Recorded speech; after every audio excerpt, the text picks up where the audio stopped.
Hello, family. I have been wanting to do this video for some time, and I haven't had a chance because, I do have to pay my bills.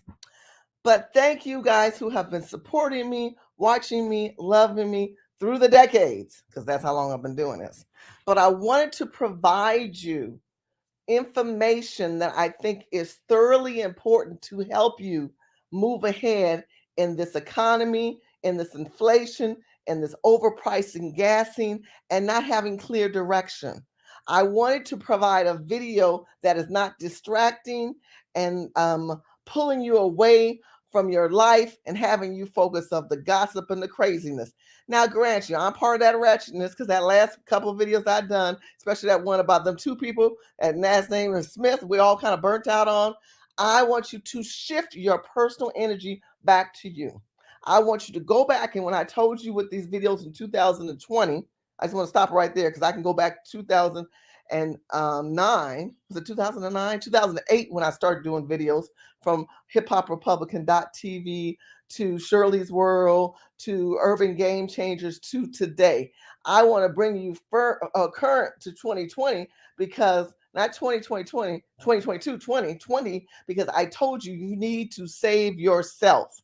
Too many times we are focusing on these other people's lives and we are not saving yourself. So let's start with some interaction of what is going on. I'm going to talk about banks. I'm going to talk about how to get money, how to buy a house, how to buy a house if you ain't got no money. And my shit is real. No, sorry about cursing. I know I got pastors and folks watching me. And shout out to my white community because this is going to be a lot about Black people, but it's still applicable for white Americans. But I really want to speak to my own people because I feel that my own people do not have access to this knowledge. So, further ado, let's get started and let's talk about some articles and where we are as a people in a country where, especially in California, we are not as many of. So shout out to those who might be watching. Let me check the chat room. Woohoo! Thank you, Caroline, for coming on. And Marvin and D. Where you been, D? Where you been? Where you been? I love you, D. Marvin says, hey. D, I love you guys. I appreciate you coming on and supporting me and loving me. I want to help you. It's really not about me, it's about you. Oh, love you, honey. Miss Focus has always got my back. And just ask if y'all haven't been to Miss Ass channel, please do us all a favor and go to this lady's channel right now and click the like button and subscribe. She's providing good information, and that is so crucial. So yeah, help me right now. I want to make sure y'all can see my screen. I'm sharing a screen and I want to see if you guys can see it because I had to fix my computer. Hold on a second. So what you should be seeing is a Census Bureau. In the Census Bureau, you're going to see California. I'm going to start with California, talk about LA County and California as a state and as a whole. I am from California. I was born and raised in California.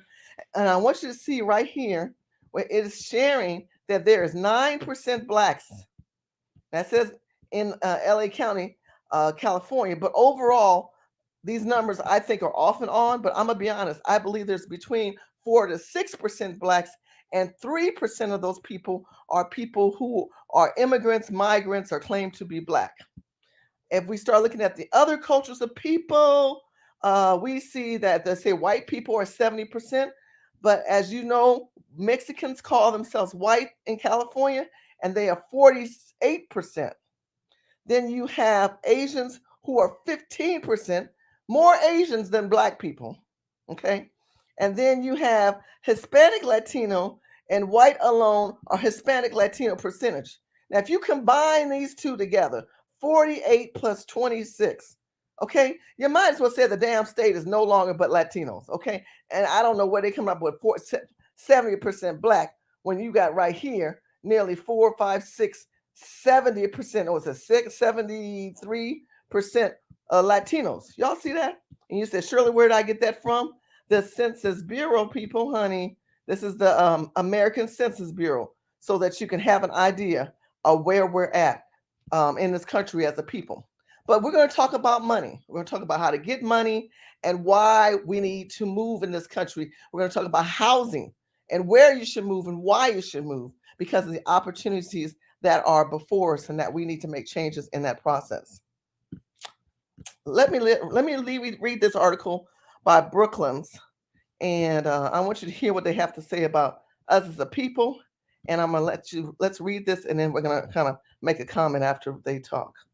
Even the American dream, the opportunity to succeed, to provide food and shelter for family members, education for children, hope for a better life, and freedom of opportunity, requires capital. But in the United States, access to capital for individuals and business owners is uneven based on race. The racial wealth gap remains significant. In 2019, the median net worth of a typical white household, $188,200, was 7.8 times greater than that of a typical black household, $24,100. But et al. 2020. Most houses are bought with a mortgage and most businesses rely on credit to fund their expansion. 1. African American people are leveraged against because the federal government has allotted money to immigrants, migrants. For those who don't know, we are not in war. Other countries are in war.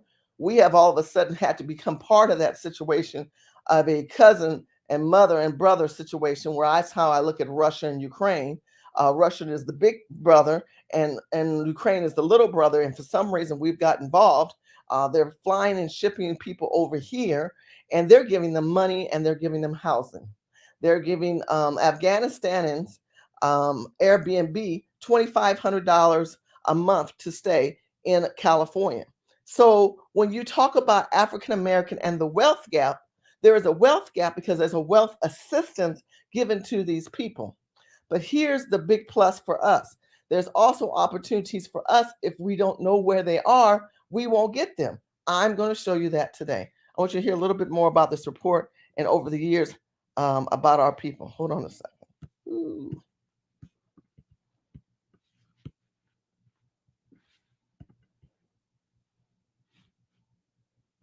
This report documents that, at a local level, there are stark contrasts in access to credit for African Americans, interest rates on business loans, bank branch density, local banking concentration in the residential mortgage market, and the growth of local businesses are markedly different in majority black neighborhoods.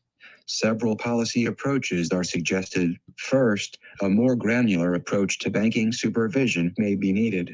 Microgeographic data in 2021 provides a much closer look at the banking practices of major banks and non-bank lenders than in 1977, when the Community Reinvestment Act was signed into law.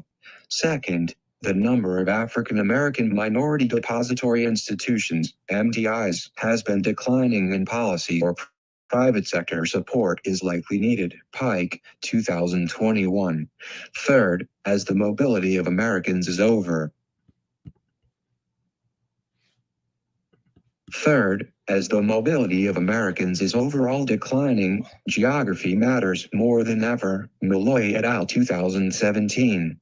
A lack of credit hinders investments in better homes, better schools, better local infrastructure such as roads and public transport, better amenities, and better healthcare.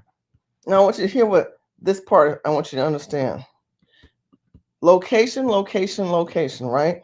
That's what you hear in real estate. Geography matters. Geography matters. Opportunities matter. Where you stay matters. If you find yourself depressed and oppressed by the fact that uh, you don't have the same as you see these people who are out here making money, people who are out here getting advantages in California, that's because you're not Latino. I just showed you they 70%. That's the Census Bureau. So let's say you're not in California, you're in some other state like New York or Chicago or some other state, not Chicago, I should say New York and California are more prevalent because they are the states that are more liberal and seem to not be the states for African Americans, and more blacks are migrating to the South. So I believe that everybody needs to be more conscious and know that the South is where many of you need to either you're going to invest, buy, or move. And the reason why I say invest, buy, or move, because we're living in times where I told you, you need to take care of yourself. Food, water, and shelter, food, water, and shelter, God, family, and country.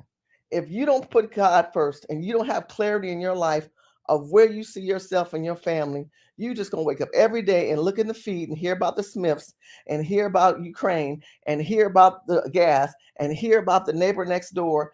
And that has nothing to pertain to pursue you to the next level. It doesn't. For people to talk about the Supreme Court justice and that she is black and this does this mean to the black community, nothing. It means nothing, because what you're going to see is she's going to have to follow protocol to those who are already in power, and she's going to become step and fetch with those who are in power. What does that have to do to help you? I want to do this today. I'm going to give you different things and talk about different situations, because location of where you live can dictate the future or where you're going. There are some big announcements on money, and I want to share them with you right now because those announcements are huge, and we want to move forward and being able to know how to access those money. But if we don't know that they're there, how do we get them? Because other people come here and they're able to benefit, right? They're able to jump on the bandwagon. Next thing up, look up, this person's got a loan, this person's starting a business, and we don't get it. Well, we need to start something to change that now.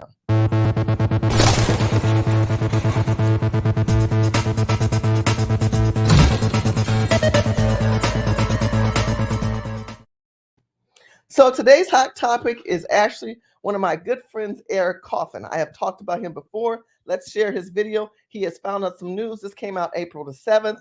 This is just a few days ago. $5 million given to black people. Let's hear from him.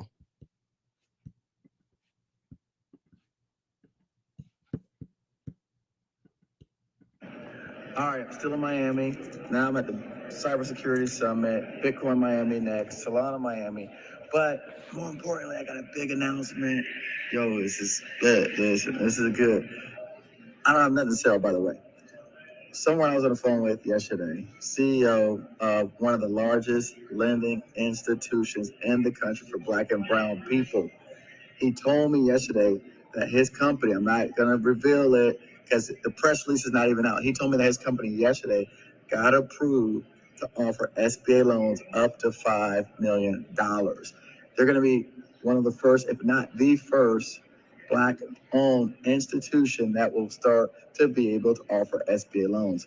Anyone who knows me knows I've been working on trying to solve this problem, providing liquidity and capital to small businesses for at least 2 years, if not the better part of 3 years. That's on my whiteboard inside my office where I make all my videos. So this is exciting news. I want to drop it for everyone out there that follows me. So when it comes out and you read about it in the presses, you can say, I learned about it first. Eric told us first.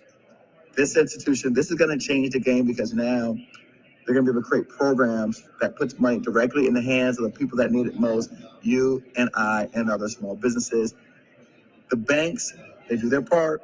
We love them, we appreciate them, but they're not doing enough. And so this is going to give more opportunities to more people and help me fulfill my goal of taking you from 0 to 5 million. And then after that, on my inner circle, from $5 to $20 million in sales. Good luck. Stay tuned. Be on the lookout for the press release. So your question is probably going to be asked, Shirley, how do I get that money? How can I move to the next level and get that money? You need to subscribe to Eric Coffin. He's going to tell you in the future the different banks, and I'm going to share with you the present time of present banks and my takes on banks.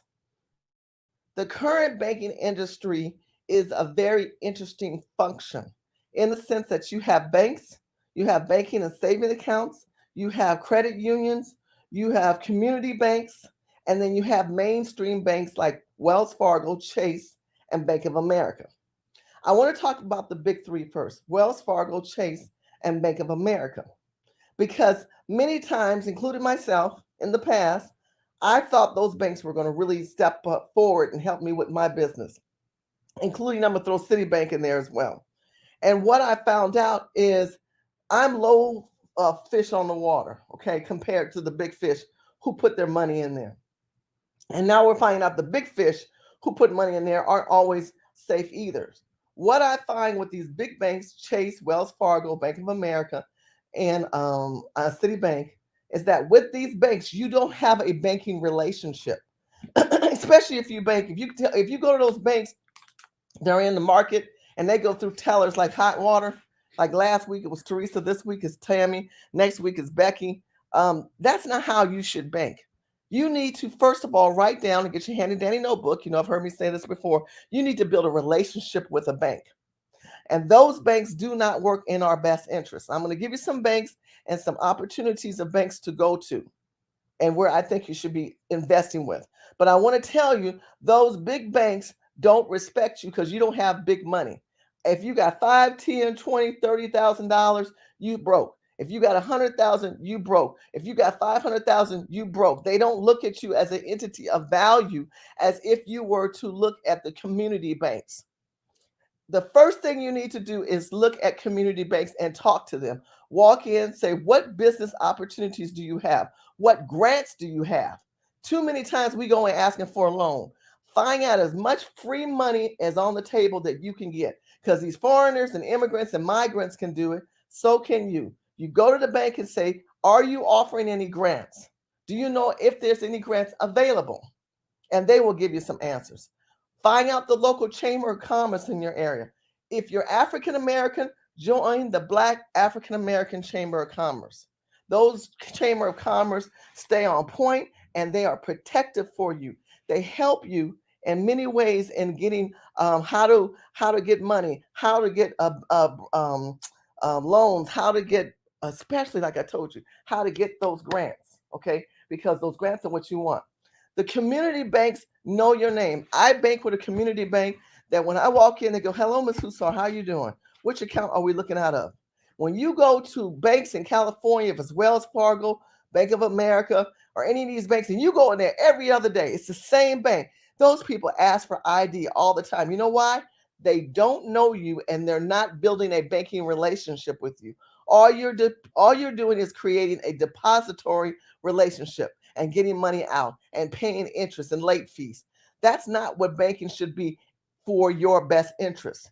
You fail yourself by banking with these people who don't give a damn about you, your family, or your money. All there are is institutions that hold and bear interest off of your accounts. Now, many of us have checking accounts that are no interest bearing account for our best interest, but trust me, they are taking your money and they are spending it and they giving it to somebody else in their bank. They're lending because you're there to give them supply of your money to keep it flowing. If you're going to do that, which we all do, I strongly recommend go to a community national bank, go to a community bank, go to a credit union bank. But to bank with these bigger banks that don't even want to help you get a car loan, don't want to help you get an SBA loan, and don't have in-house connection, what good is it? Let me give you a bank, just for example, in the South. Many of you guys know, let's share the screen. Many of you guys know I've talked about Cal Texas Homes. Cal Texas Homes is the company that I started where we go in the community and we are basically, when you go to the website, this is it here, and you go here and it says get started. You click on get started and you fill out the information. I have a team of people that will sit and talk with you and consult with you. And you just need to just go right here and get that information. So when you have a chance, make sure you go to Cal Texas Home. Banks. Bank Core South. You guys should be writing this down. Bank Core South is one of the best banks that I've met so far. I've met a lot of good banks. They're a good bank in the South. And the reason why, they know that they have to get lending money out to people. They want to help people in the community. I went to the Black Chamber of Commerce in Killeen, Texas, and Temple, Texas. And they personally told me, I spoke to the VP Bank, that he wants to help people of Black people get money. Now, understand the South is different. I showed you the Census Bureau where Black people, let me show you right here, are at 9%, right? But what you'll learn in other states like Texas, I'm going to put Killeen, Texas, for example. We go to Killeen, Texas. Look at the number 39.6, which is 40% Black. Now, how do you go from California at 9? Hold on, let me blow this up so y'all can see. Y'all see that? Somebody tell me, you can say, put yes in the chat room. Please, somebody put yes in the chat room. You see this? Killeen, Texas, 39.6 compared to California, 9%. Who are they going to give money to? Who are they going to help? These people? Nobody. Who are they going to help when it comes to Black people? Again, I know I got white people watching. I love y'all, but I'm focusing on my people on this video today. Let me give you another example. If we looked at, let's type. I'm doing Texas because remember I focus on California and Texas. So if I do Dallas, Texas, I go Dallas, Texas, right? 24%. Y'all see these numbers? 24% Dallas, Texas, clean Texas. This is black people. Black people, African American alone percentage. Okay? Y'all see that? Dallas, clean, Los Angeles. Look what Los Angeles is. Let's see what New York is. Because I have no clue what New York is. So we're gonna watch this together. Let's look at New York. New York, New York. Where's New York at? Okay, New York is claiming they have 23% black people, but they got a lot of other people in there. So if you're happy in New York and you think you can make some money in New York, you go for it. Let me show you another and one more area. I'm gonna talk about Houston.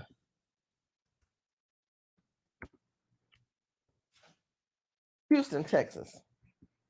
Houston, Texas has 22%. I'm gonna take you New York out of the equation just because I'm focusing on California and Texas. I want you to see the South is rising. The South is growing tremendously with African American people. But in Los Angeles, when you got this number going, you need to move. You need to move because they're not giving you money. Bank Core South is a great bank. If you haven't gone there, look up Bank Core South. The lady's name is Ashley. Let's see. Ashley. I'm gonna look up her number before and she's at Temple. Write this down. Temple, Texas.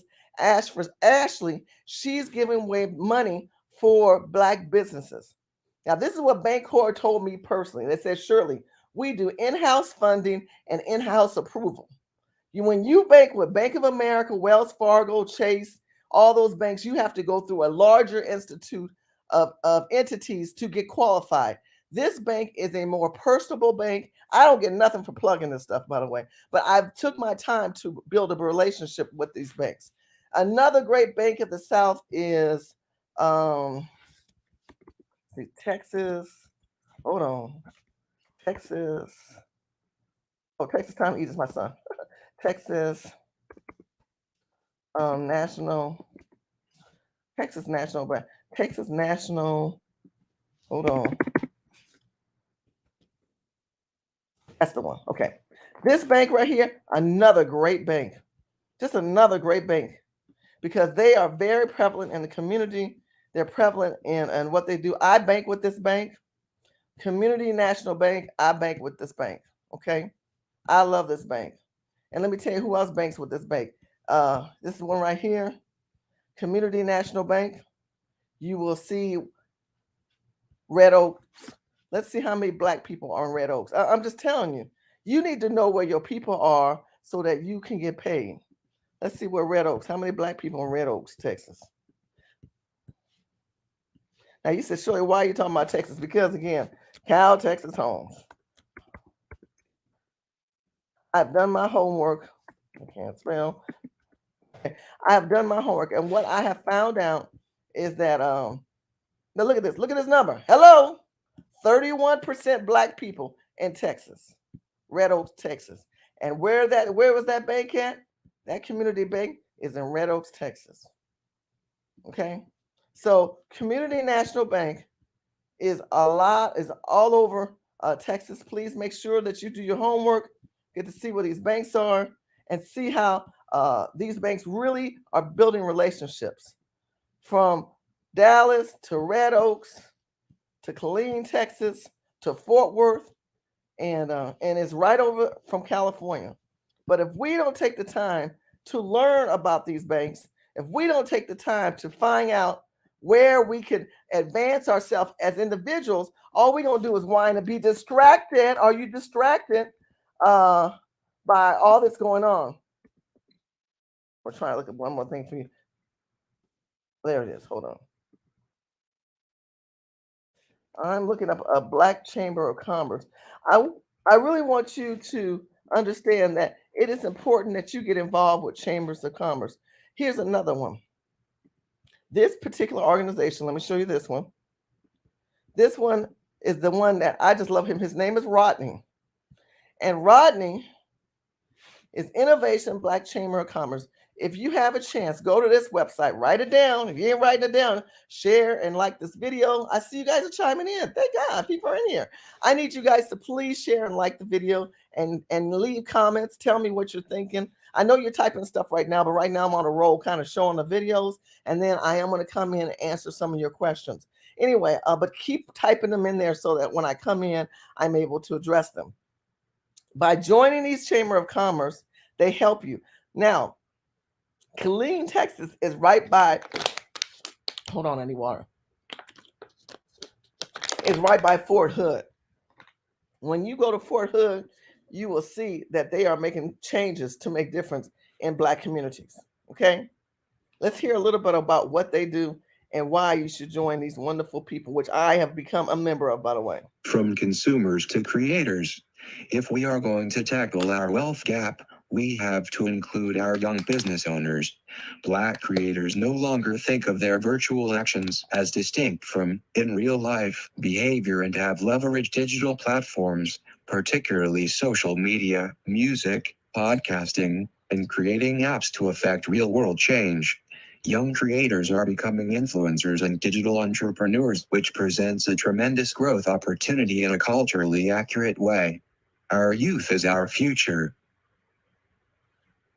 Now, I want you to understand, he's not only talking about young people, even though you heard them talk about that. He talks about the goals. What are our goals? What are your goals as far as the civil rights and understanding certain laws that have been secured as far as contracting and businesses? Secure partnerships or alliances with dedicated corporations and ensure compliance with Title VI of the 1964 Civil Rights Act at federal, state, and local governments, and also with prime contractors. They are contracts, they are laws that are in place that will work for you, and there's other ones that will not work for you at all. I shared those two banks for you.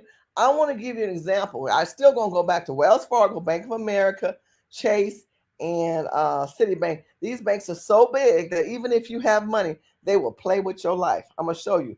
Here's the life they played on Wendy Williams. Shout out to courtesy of Chronicle Speaks. Now, I'm not one to gossip, but I will bring you the tea. Welcome to Chronicle Speaks.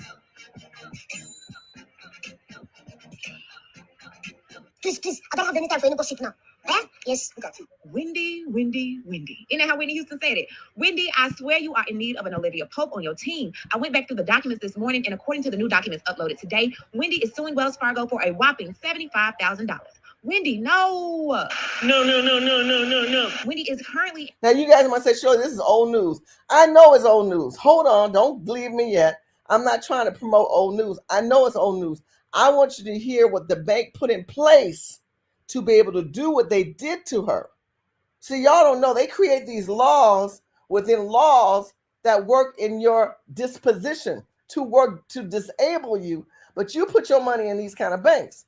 They created a special law that she fell privy to that gave them the right to shut her down. And she shares that in this video. Now let it play.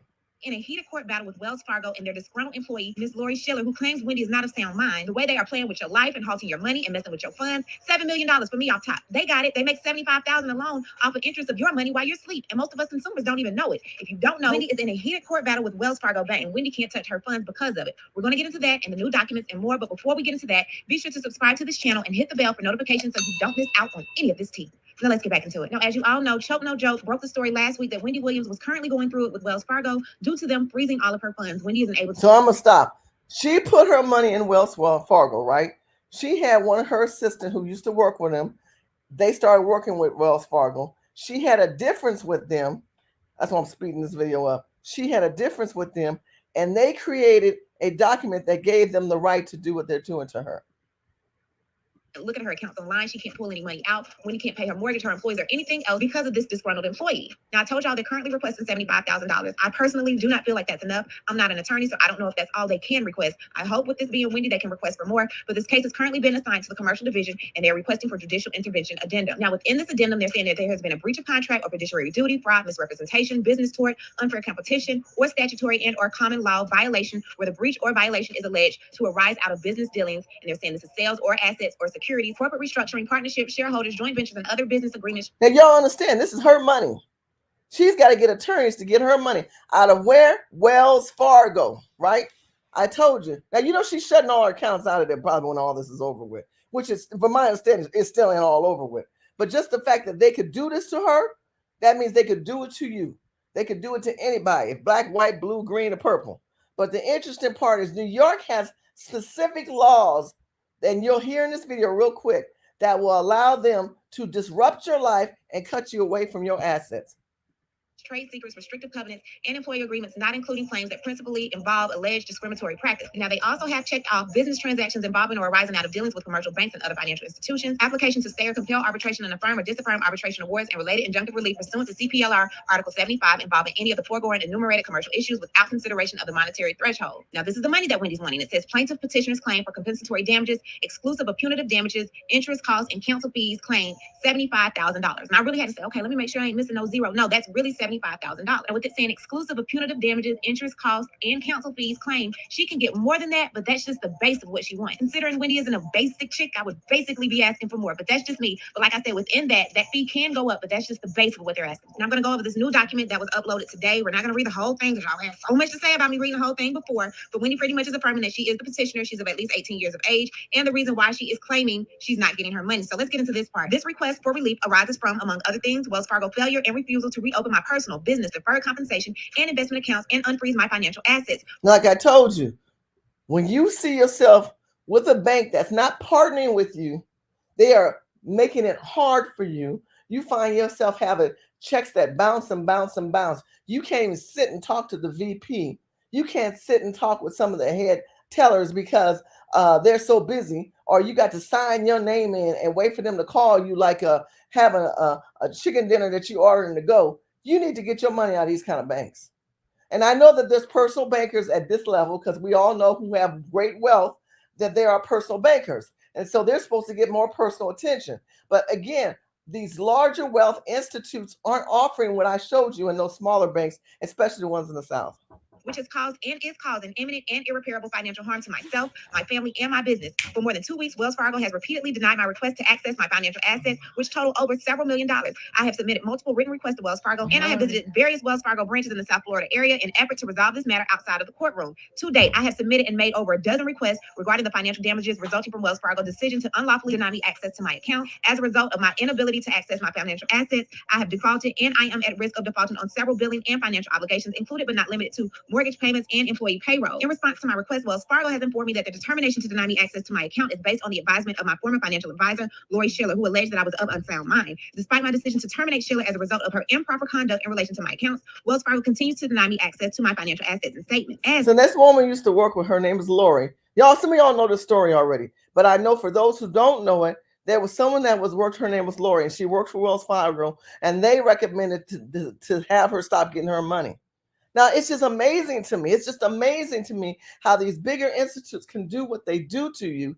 And yet we look at her, so that's Wendy Williams' life. I ain't got Wendy Williams' money. Yeah, but whatever money you do have, I don't care if you got but $5,000 or $2,000 or $3 in the bank. You should know the bankers in there. And especially if you're trying to start a business. Many of us are trying to start something. If it's selling shoes, making socks, cooking, we're very culturally creative people. And then we'll see a building. I wish I could get that building. If I could get that building, I could woo, woo, woo, woo. You can't do that because institutions like this one will dismantle you. Look how they're dismantling. This lady's a multimillionaire. If they'll dismantle her, what you think they're going to do to you? The law is coming up. I want you to see this article that they have and why she was able to be taken down. I'm in the process of auditing my current vendor and service contracts to ensure that all my personal and business relationships are aligned with my current needs. It is essential that I have access to all of my financial property. It appears that Sheila was and is disgruntled by the decision for a potential change in direction, and it saddens me that respondent and I have not been able to resolve this controversy amicably. Given the imminent and irreparable financial damage directly resulting from Wells Fargo's actions, I demanded that Wells Fargo reopen my personal, business, deferred compensation, and investment accounts, unfreeze my financial assets, and allow me access to my bank statements immediately. Now keep in mind, she's got to beg these people to give her money. She's doing protocol. She even power of attorney. She signed power of attorney over to her son. She says, well, if you don't think I'm sound mind, then let me sign it over to my son and then let him step in. And they're saying, we're not sure about that because of this woman. This is what I'm talking about, how other folks be derailing you. She didn't brought this woman in, and they're telling her, they told him she's not a sound mind. Well, by locking her money up, look how much interest they're making off of her by doing this BS. Or else I would have no choice but to seek the court's intervention, despite overtures that their in-house legal team would give a ruling after I provided them with properly executed witness and notarized power of attorney and signed letter of representation as requested. Wells Fargo has yet to advise me of their legal team's decision and has instead engaged Bresler, Emery, and Ross PC, better known as Bresler, as their legal counsel regarding this dispute. Nonetheless, despite the urgency of curing this irreparable financial damage in a good faith effort to resolve this matter without the court's intervention, I advise my attorneys to wait until February 3rd, 2022 before filing the emergency petition with the court in order to allow Wells Fargo the opportunity to remedy this controversy without the need of judicial and or arbitrational intervention. However, Wells Fargo has still failed to reopen my accounts, unfreeze my assets, and allow me access to my financial statements, and such failure has caused and is continuing to cause irreparable financial damages and financial hardship to me, my family, and my business. Lastly, Wendy says, until Wells Fargo reopens my personal, business, deferred compensation, and investment accounts, unfreezes my financial assets, my family and I are at risk of suffering continued irreparable financial harm while enduring ongoing financial obligations. Accordingly, it is respectfully requested that the court issue an order for a preliminary injunction and temporary restraining order enjoining and restraining respondent and any of their agents, members, officers, employees, representatives, and anyone else acting on respondent's behalf from freezing my personal, business, deferred compensation, and investment accounts and interfering with my right to access my financial assets and statements. Now, I want you to notice how she calls herself Wendy. Wendy calls herself Wendy Hunter. So the article that they mentioned was article number 18. Article number 18 is an article that was put in place that she had to abide by because that is the articles that are in New York, which I thought was really, really interesting. Oh, let me stop this. I pushed the wrong thing. Okay, there we go. Which I thought was really interesting, and they were able to put an article in place, and they used that conjunction against her. I want to show you somebody else. They done messed with their money. See, they mess with black people and their money. This girl's a multi-millionaire. They mess with her and their money. Now, y'all know these stories already. I'm not giving you no new news, but I'm trying to make you more conscious that if they do it to them and they got money, what you think they're gonna do to you? So here's another Negro that got busted. Here we go. Hey, sir. Come here, man. Come this way. Body cam footage of Ryan Kugler's arrest shows an officer immediately pulling out his firearm. Put your hand behind your back.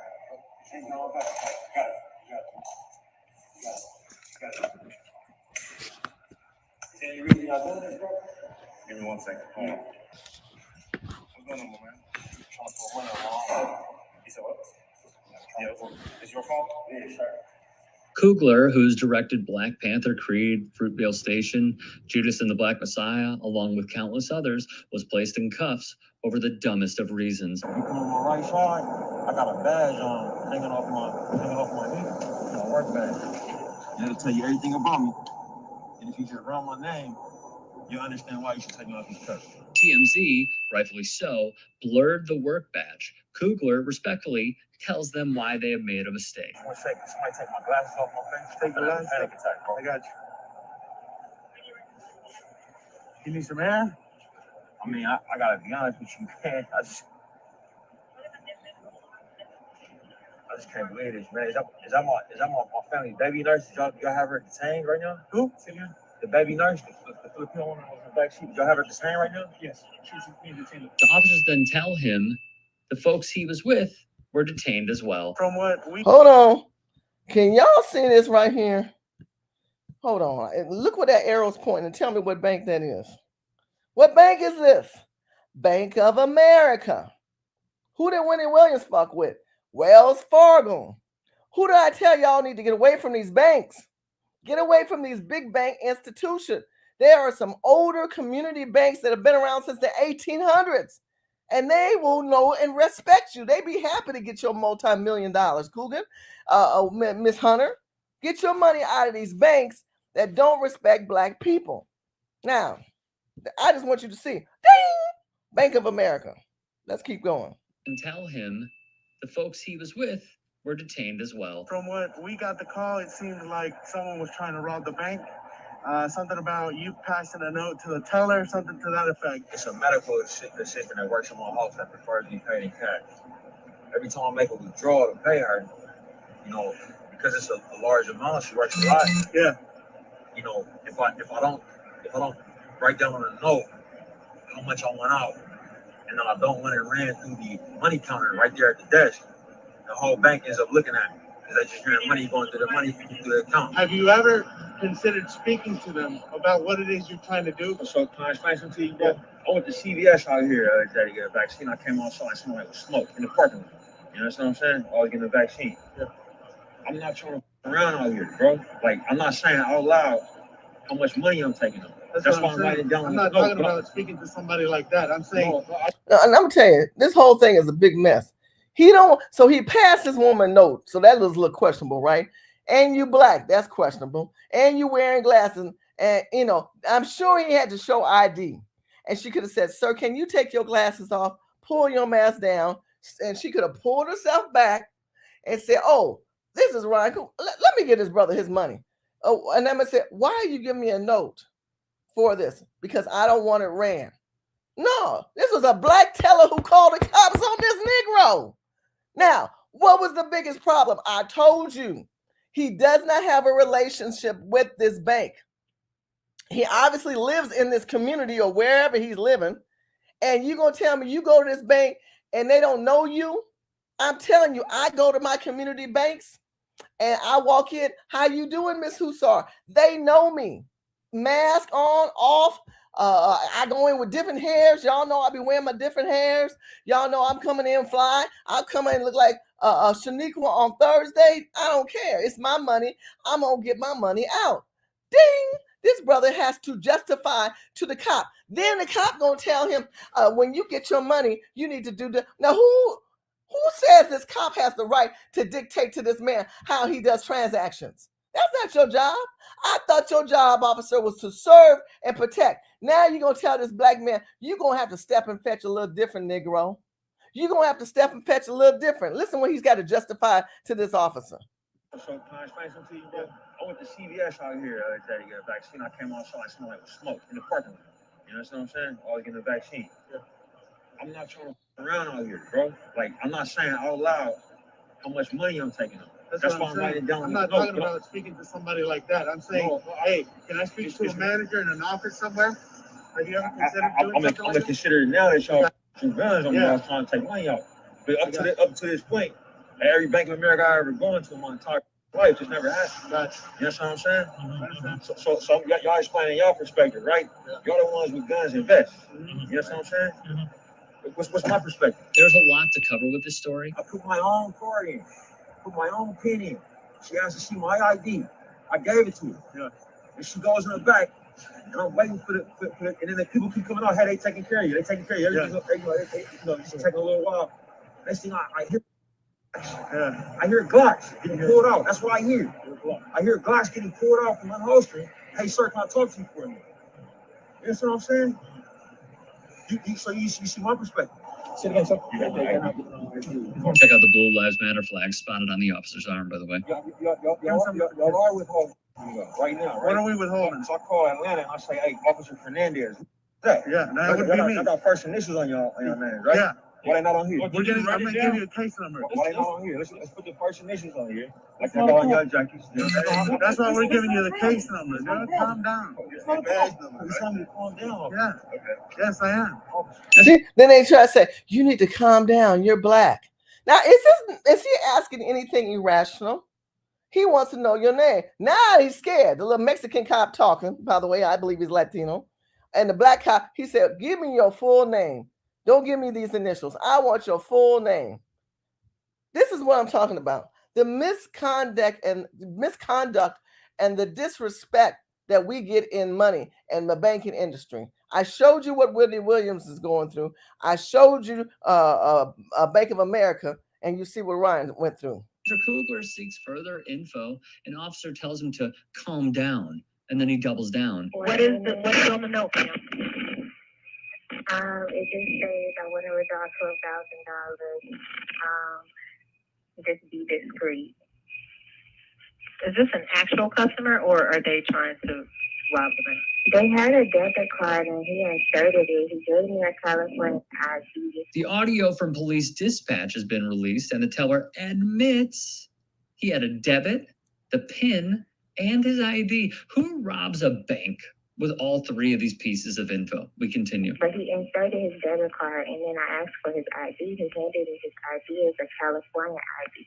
But I didn't look at his name because I'm just like so shook up. Like, I don't know. So I just told him, give me one moment. You know, I have to. So she didn't look at his name. She looked at the ID. What's she doing? Telling pictures? Like, oh, let's put pictures and puzzles together? Bitch, you didn't read his name? You didn't see his name on his ID and his checking account? And you black? Child. Sometimes I think we are our own worst enemy. Anyway, let's keep going.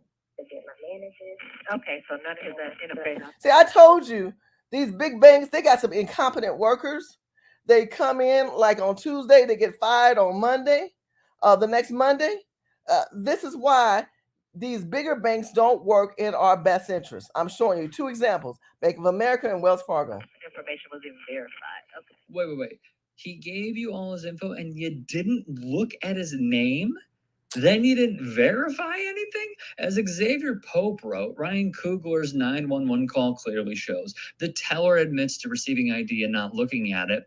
Dispatch sent officers before receiving all pertinent info and says none of his info was even verified and sounded like even she didn't believe a crime was in progress. Gross. The Times wrote Mr. Kugler, best known for directing Black Panther, had handed a teller a withdrawal slip on January 7th, asking for more than $10,000, with a note on the back asking her to be discreet when handing him the cash, according to a police report. And we're going to explain why he did this momentarily. Mr. Kugler also had his California state ID card, as well as his Bank of America card when he approached the teller. Both Mr. Kugler and the teller are Black. The teller received an alert notification from Mr. Kugler's account and quickly advised her manager that he was trying to rob the bank branch in the Buckhead section of Atlanta, the report states. Okay, so this was in Atlanta.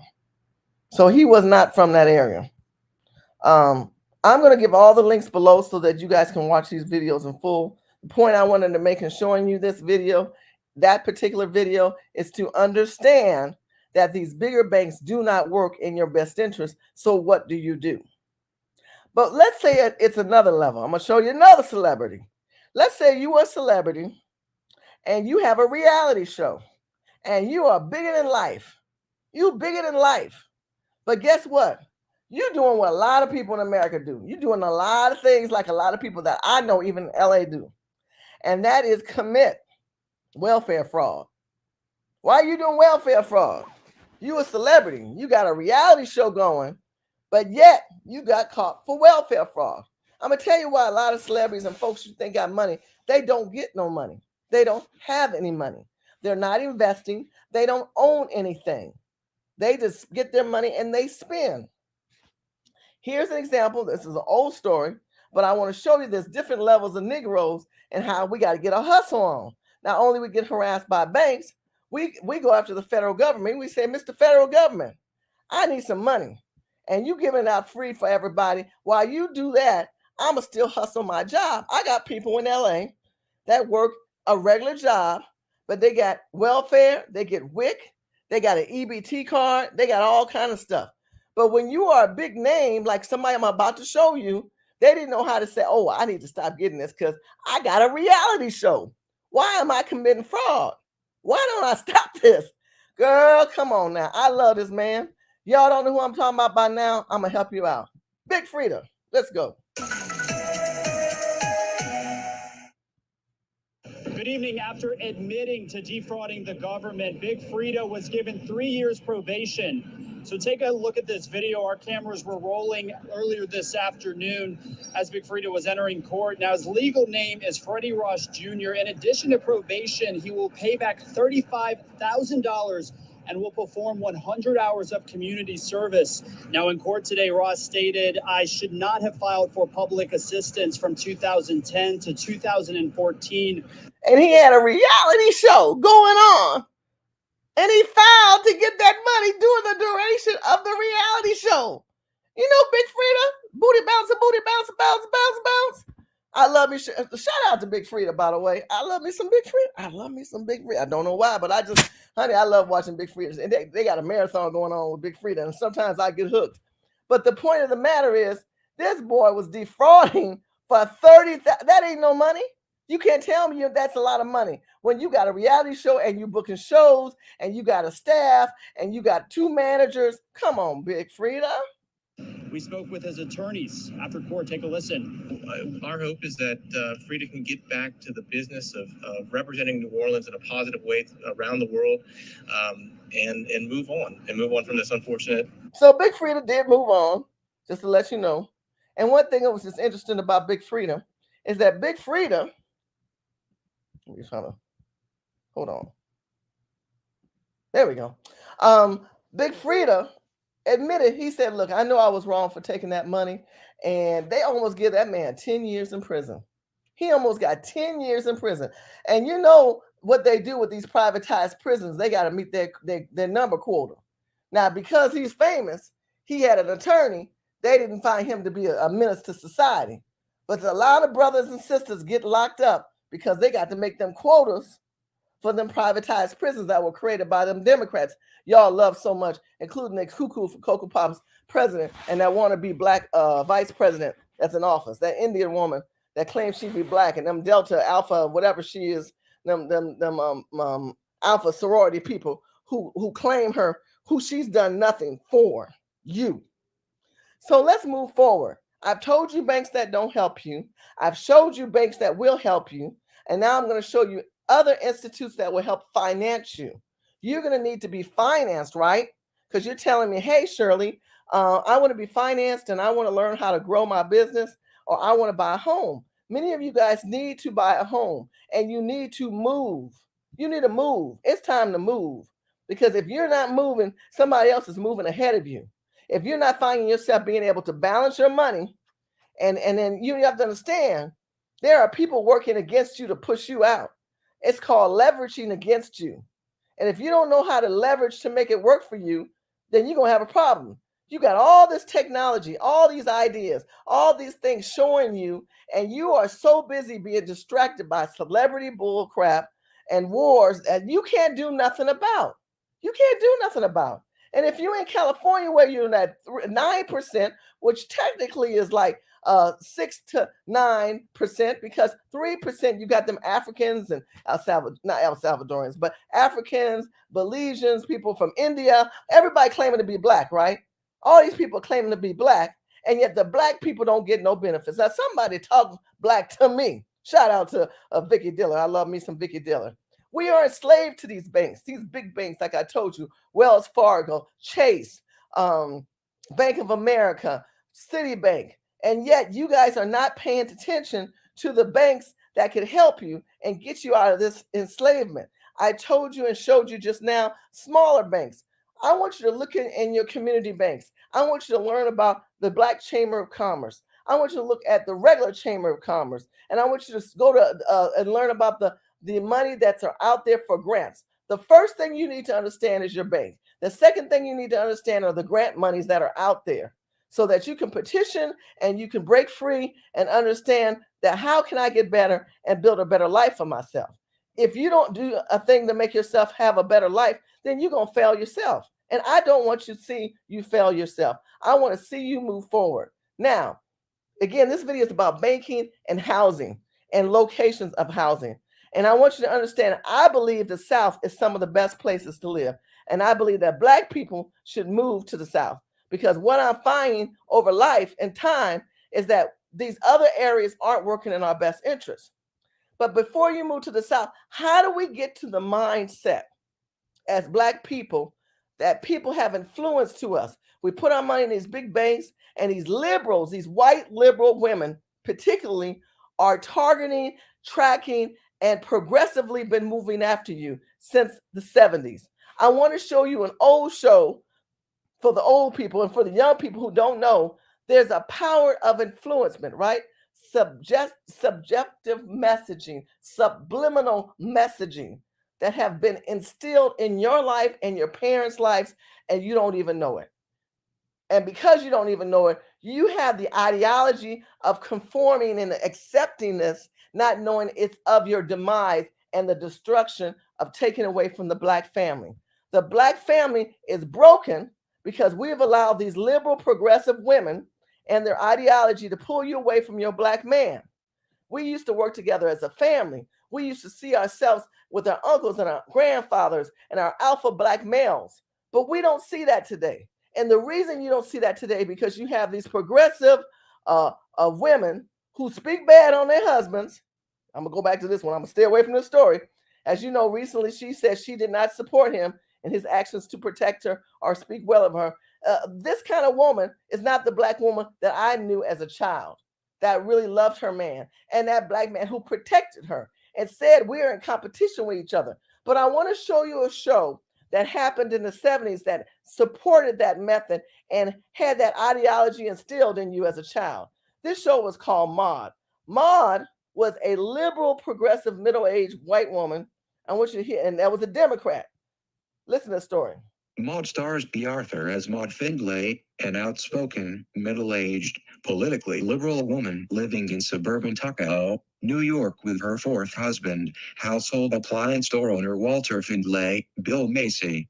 Maude embraces the tenets of women's liberation, always votes for Democratic Party candidates, and advocates for civil rights and racial and gender equality. However, her overbearing and sometimes domineering personality often gets her into trouble when speaking about these issues.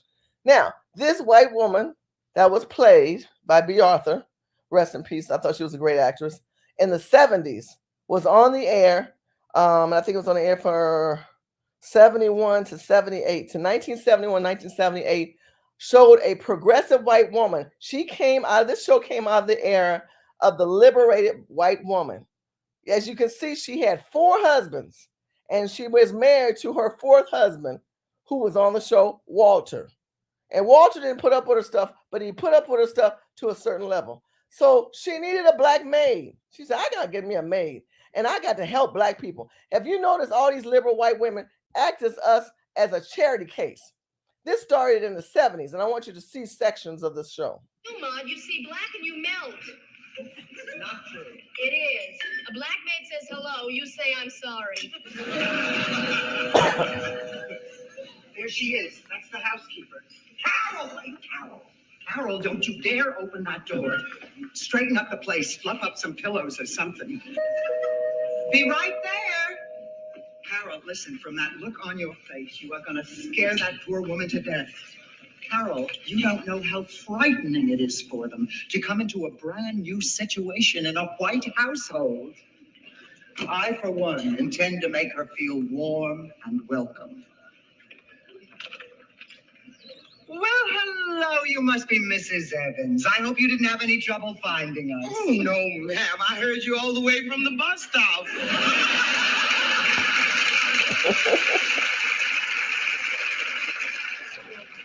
Come in. Oh, wait, of course. Come in, Mrs. Evans. Meet my daughter, Carol. Carol, this is Mrs. Evans. Ma'am? Ma'am? Oh, did I hear you say ma'am? Oh, no. We can't have that in this house. Now remember, the reason why she called her ma'am is because the women in the South, and they say it today, they've always said it, they will call you ma'am when you come to the South. Can throw you off because then you say, wait a minute, I ain't that old. My name is Shirley. But it's how they are raised to respect their elderly or to respect another person. Yes, ma'am, they know that you're a grown adult. But this liberated New Yorkan woman is going to educate this woman who's about her same age. This is how you're going to speak to me in my house. She's going to tell her, again, this is what these liberal white people have done to the Black community. because now we are a hot mess from women like Maud. And from now on, I want you to call her Carol and me Maud. Now, what shall we call you? Mrs. Evans. I don't think you understand. She understands just fine. May I take your coat, Mrs. Evans? Thank you. I would say call me a Negro, but that's a whole nother story. Mrs. Evans, won't you sit down? Sit down. Would you excuse me a minute? Carol, I just wanted to ask you. How do you like her? I like her. I mean, I love the way she comes on. You love the way she comes on, but you don't see 1 inch beneath that, do you?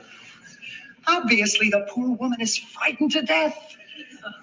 And what you call coming on is a defense. It's her way of coping with the pain. Mrs. Evans. Mrs. Evans, have you ever met someone and instinctively liked that person at the very first time? No, never.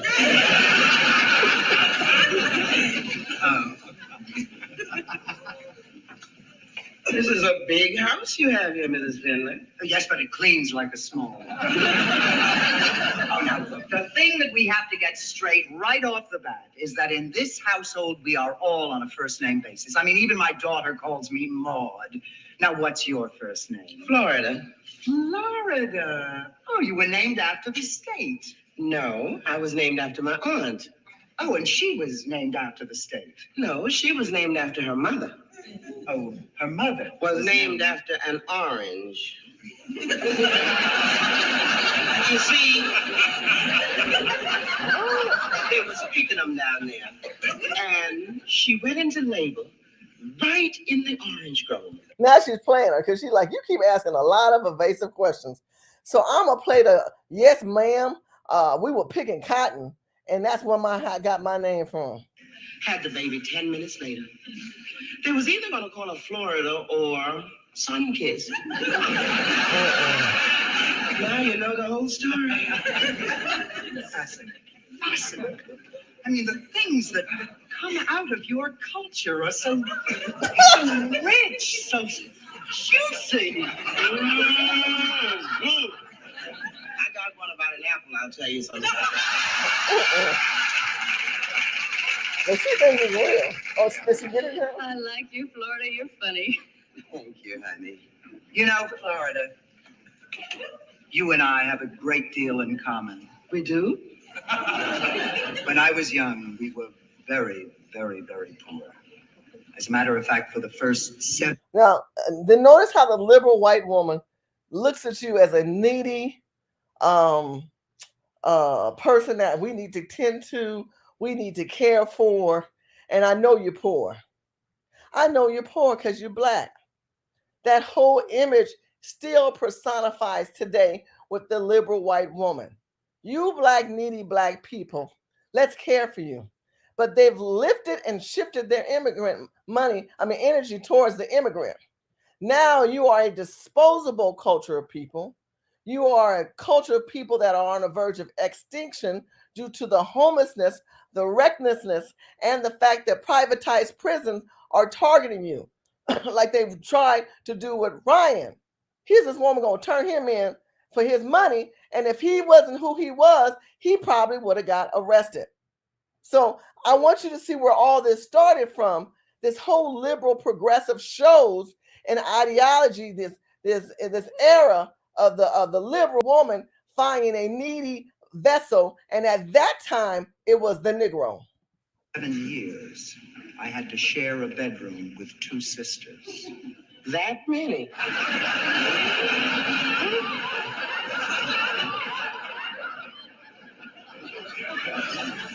Poor mother. How you've suffered. Carol, she's such a tease. She has her father's dimples, and look how she's flashing them at me. Shameless child. Maud. Oh, Walter, I'd like you to meet Florida. Hey, congratulations, Maud. 11 minutes. That's the longest you've kept a maid in 2 years.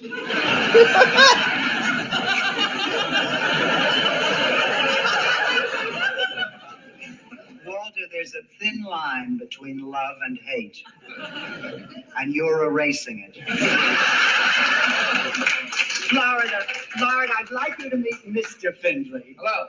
Oh, how do you do? Florida, how nice. You were named after the state. Oh, don't be ridiculous, Walter. She was named after an aunt. Something wrong? I was looking for the dimples. The dimples? I guess they must be someplace else. Oh,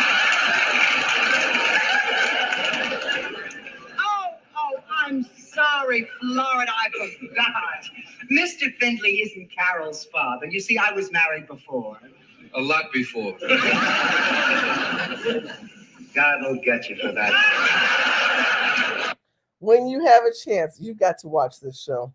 I wanted you to be able to see the progressive white woman and how she has progressively moved into our community, telling us who we are as a people, how we've become as a people, and how we need to move forward. But the problem with today's people is that we don't have Black families because of these women today.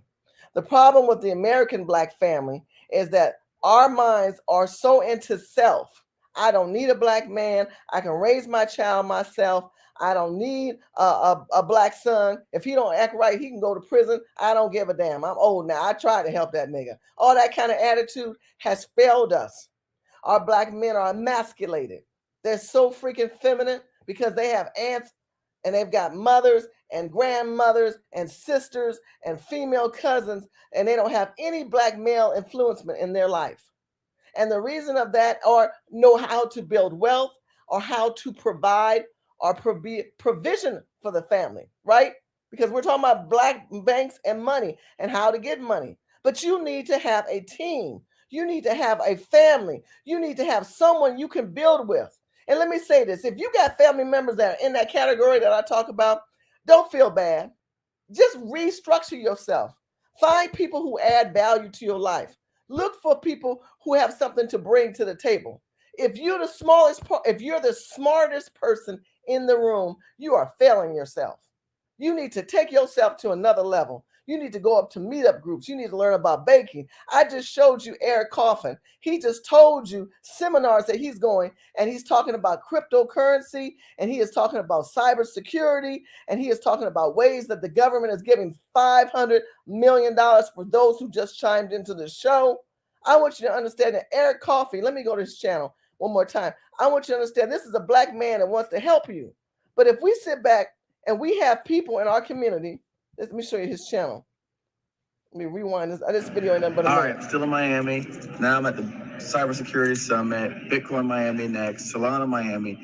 But more important, look, he's telling you, I'm at this seminar and that seminar. Some of y'all ain't never been to no seminar. You too busy turning on TV, going through your feed of Instagram and Snapchat and TikToks and Facebook about these people who we can't do nothing about, whose wife threw her husband under the bus after he stood up there and hit that man for whatever reason he felt he needed to do that. And yet she goes after him. I don't want to hear about them people no more.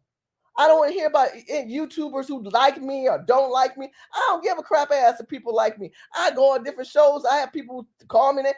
Like, I can't. Nigga, you broke. I know how to get to the next level. I'm at a next level. I own properties. I know people of wealth. I got millionaires and billionaires in my phone book. Who do you have? And I don't need to prove that to nobody. For those who know me, they've been saying, oh, she ain't kidding. She's the real deal. So I'm trying to help y'all in this video level up and stop with the bullshit and listen and watch your time. Energy distribution. Watch your energy distribution. Watch people who don't add value in your life. And if you have family members that are liberal influenced or are Black men that you know you're emasculated because you had all these women in your life, put yourself in some Black communities of Black men who are growing in wealth. And look what he's doing. He is telling you about this money that's out there. I got a big announcement. Yo, this is good. I don't have nothing to sell, by the way. Someone I was on the phone with yesterday, CEO of one of the largest lending institutions in the country for Black and brown people. He told me yesterday that his company, I'm not going to reveal it because the press release is not even out. He told me that his company yesterday got approved to offer SBA loans up to $5 million. $5 million to Black people. Now, y'all need to go join Eric Coffey's site.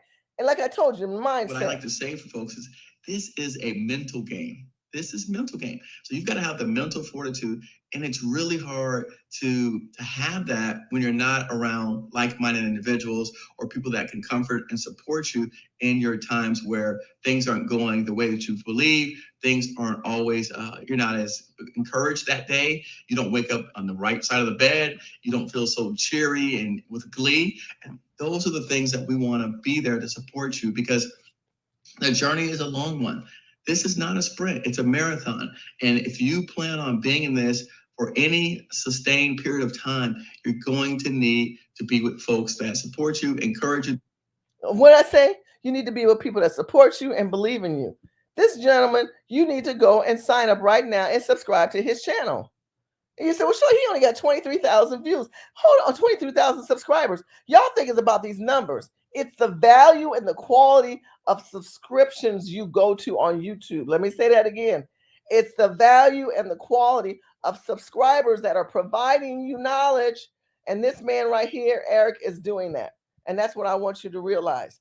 You need to get yourself to think in a manner that will help build your wealth and build your family. But if you don't know that, then you won't be able to find that. In the state of Texas, there is parts of the state that are amazing, that are giving opportunities for Black people. Because if you're in a high demographic area where you see rich people, you will have a rich mindset.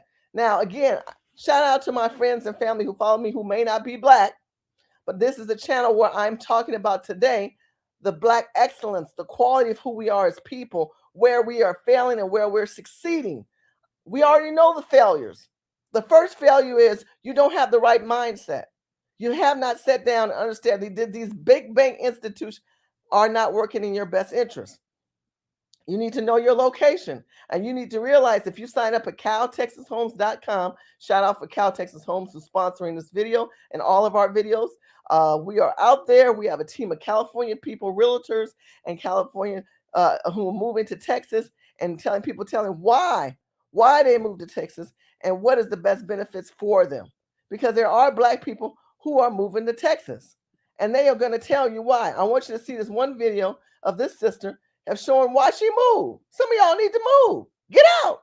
Get out of your situation. It don't add you back. I don't care if you move somewhere else. Just get the hell out of states that don't work in your best interest and are not providing any money for you. Because if they're not going to do that, then why stay there? Why move to Texas? In this video, I will tell you some suburbs and some cities that you should consider when moving to Texas. You're becoming a Texan. We're really not that country, but I felt like I should do that, so I did. Anyways, if you're new here, I am Kira Ford. My channel talks about real estate tips and tricks, dance fitness go-tos, which I actually need to talk about today and stuff. I've been all real estate, but dance stuff is coming soon. And also lifestyle stuff. So I need to do some vlogs too, guys. Don't hold me to it, but it's coming soon, all right? But like I said, today we are talking about why move to Texas. So let's just jump right into it. All right, so first on our list is Dallas. So Dallas is the city life. If you really want to be more in like the city vibes, then downtown Dallas is the place to live. We have high rises, we have mid rises, we have so much job opportunities and walkability. And I know walkability is like go-to, you know. So Dallas is a place if you want that walkability and more of the city vibe. So next on our list is South Lake. South Lake is the place to be if you have kids because it's like the #1 school district in Texas. So they are highly rated. Tons of scouts go there to scout out kids for, you know, athletic ability in college. So if you're looking more for that school district that you like that has the top ratings, South Lake is the place to go. But I will tell you this, when it comes to South Lake, it'll be really hard to find anything that is under that like 475 because most houses are that 475 and up. So you will have to budget that into your budget if you're deciding to move to South Lake. But South Lake has a beautiful community, lots of retail, and very, very close to a lot of airports. Moving along, so we have North Dallas. North Dallas, I will tell you this, that is where a lot of people are moving towards. Like they're migrating towards the north, far north. So you have Frisco, you have Plano, you have Addison, you have that McKinney, you have Prosper, you have Little Elm. You have so many suburbs going towards the north. Of course, Plano used to be like the place to be. Now it's kind of built out. A lot of people are moving towards that Frisco area. Frisco is where, Dallas Cowboys headquarters are. So if you don't know, I'm a former Dallas Cowboys cheerleader. Woo! Shout out to my alumni. So I will say the North Dallas has a lot of job opportunities. You have a ton of retail. You have lots of food. I love food. Tons of great food options there. And you also have a lot of room to really grow. So if you want a little bit more land, if you go really far north, you can get just that. So you also have Grapevine. Grapevine is like a perfect place to get away. It's a suburb of Dallas, and a lot of people go there to, like I said, get away for the weekend. You have the Gaylord. You have fireworks every Friday night during the summertime, which is awesome. And then you also have the Grapevine Lake. I don't know about you, but summertime, who doesn't want to be on the lake? And then my favorite part about Grapevine is all the wineries. Me and Kirsten and her mom, we would always go to Grapevine and do some wine tasting. So it's a great area to just feel like you're getting away, and it's close to the lake. So listen, first you hear talk about the walking communities. Y'all know what those are, those mixed use communities where you have commercial on the bottom and residential on top, and you can go right to where you want to go for your special coffee or whatever. Then you heard her talk about an area if you want a little bit of land so that you can have some animals, or you want to expand your space, or you might want to have a mother-in-law's quarters, or you might want to be able to have a space to bring your family who will be leaving these crazy ass states that are targeting us and making us predators. Or you might want to go to another part of Dallas that, like she says, the wine country. There are black people with some beautiful homes, big homes on the water in the community. And like I told you before, and I showed you before, we have a situation with the numbers. When I told you with the Census Bureaus, when you look at Dallas as a whole, that's right. Dallas is 24% black. And then I could break down all those other cities, and all you guys have to do is go over to U.S. Census Bureau and learn that. And if you wonder why you're not succeeding, maybe because you're in a state that's got down to less than 9%. Because if they're going to count that as the homeless people, part of that 9%, hell, we might as well say we at 3%. Because God knows you got it. Then you got the ones in the 30s and the 20s, and even Red Oaks, which is at 31. DeSoto is another state where you have black people who are populating, who are growing socially, politically, and they're engaged in their communities. And monies that are allotted to help you in those communities. Shout out to Ms. Ford. I am going to put all the videos that I showed and all the links so that if you guys don't have a chance to write them down, I want you to be able to write them down and see what's going on. Let me check out the comment section. Woo, y'all talking and I'm not saying anything. I'm sharing so much information because I got some good stuff. I'm getting ready to, after I go through the comment section, I'm getting ready to start providing you how to get money. And I want you to write these places down. Even if you got bad credit, I'm going to show you how to work around that as well. Shout out to these people who have just been on watching me. Just as Char, I told you earlier, please go to her and watch her. Love my folks. You have always supported me, and I love you for that. Caroline says, hi, how are you doing? Here's one. No, banks do not have our backs. They are poor, and you are more than crap on you, and they're more than no crap on you, meaning that they gonna shit on your parade. That is so true. Many of these banks you go in, they won't help you, or like I said, you will find yourself going through people who you don't even know. You're like, boy, when did you come start working here? Oh, I started working here last week. Well, then why the heck would I watch you? Communist food shortage. Well, you saw that president who don't know how to turn around and needs direction and talks about aliens. That's your Joe Biden. You heard him talk about food shortage. He said that there will be more poor people. Shout out to Michael Cooper. I love my Michael. Michael's out of California. Y'all, please follow Michael on Facebook. He talks about the history and the ancestries of our people, and I love him. Oh my God, look who's on the line. Donald, oh my God, this brother I've known for many, many years, who's been very active in the Republican Party in the Washington, D.C. area, knows everybody. Get in touch with this man. He's on LinkedIn, and I love him. He adds value to the community, and that is so important. Please hit that like button, like my partner saying right here. Please hit that like button, folks. Share, because we want to see and we want other people to hear this video. This video is adding value, and this is so important. Here's another one of my favorite brothers up in Alabama. Shout out to you, my brother. I think Alabama, Mississippi. This brother is doing a lot of things within the community with Black people who have large portions of lands. He is definitely one to look after. The Latinos and the Hispanic labels are a political football. And you know, when he said that, that is so true, because I showed you in Los Angeles in the Census Bureau how they're playing games. Let's see if I can get back to that. I want you to understand, in California, let's see, can I go back there? I'm gonna have to go back and type in Los Angeles. I want to show you something. I know I said it before, and sometimes I'm redundant, but there's a method in my madness, so please be patient with me. I don't know if this is going to show it, if I can get back to it.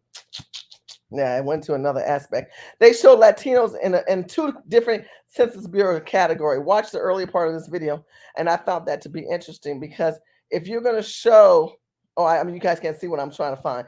If you're going to show Latinos in two different categories of over 70%, they're going to give money to them more than they're going to give money to you. But you're not going to learn about money from them. We always say black and brown, black and brown. Them brown people ain't saying brown and black. So don't put that in your vocabulary no more. I had to correct myself. I used to be like that. I don't say that no more. Shout out to Dollar for that knowledge and that information. Location, location, location.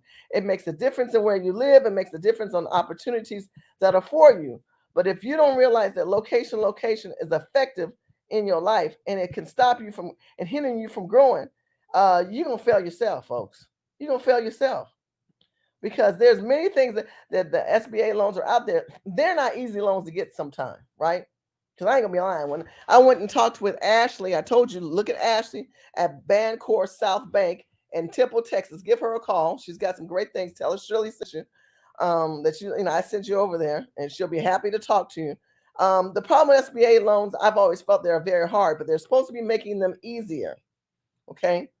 And all the websites and the sites that I'm sharing with you are online. You can Google Eric's account. I will put them on afterwards. Okay. So Eric is a great person. And make sure you visit and sign up today at Cal Texas Homes. If you say, I don't really want to move to Texas, I might want to go to Florida or Georgia or Alabama. It doesn't matter. We are a relocation company. I found that Texas has the most financial recourse for us. And that's why I specialize with Texas. Texas has no income tax. So if you're getting ready to retire, you can keep all your money. Okay, keep that in mind. Texas has a lot of land.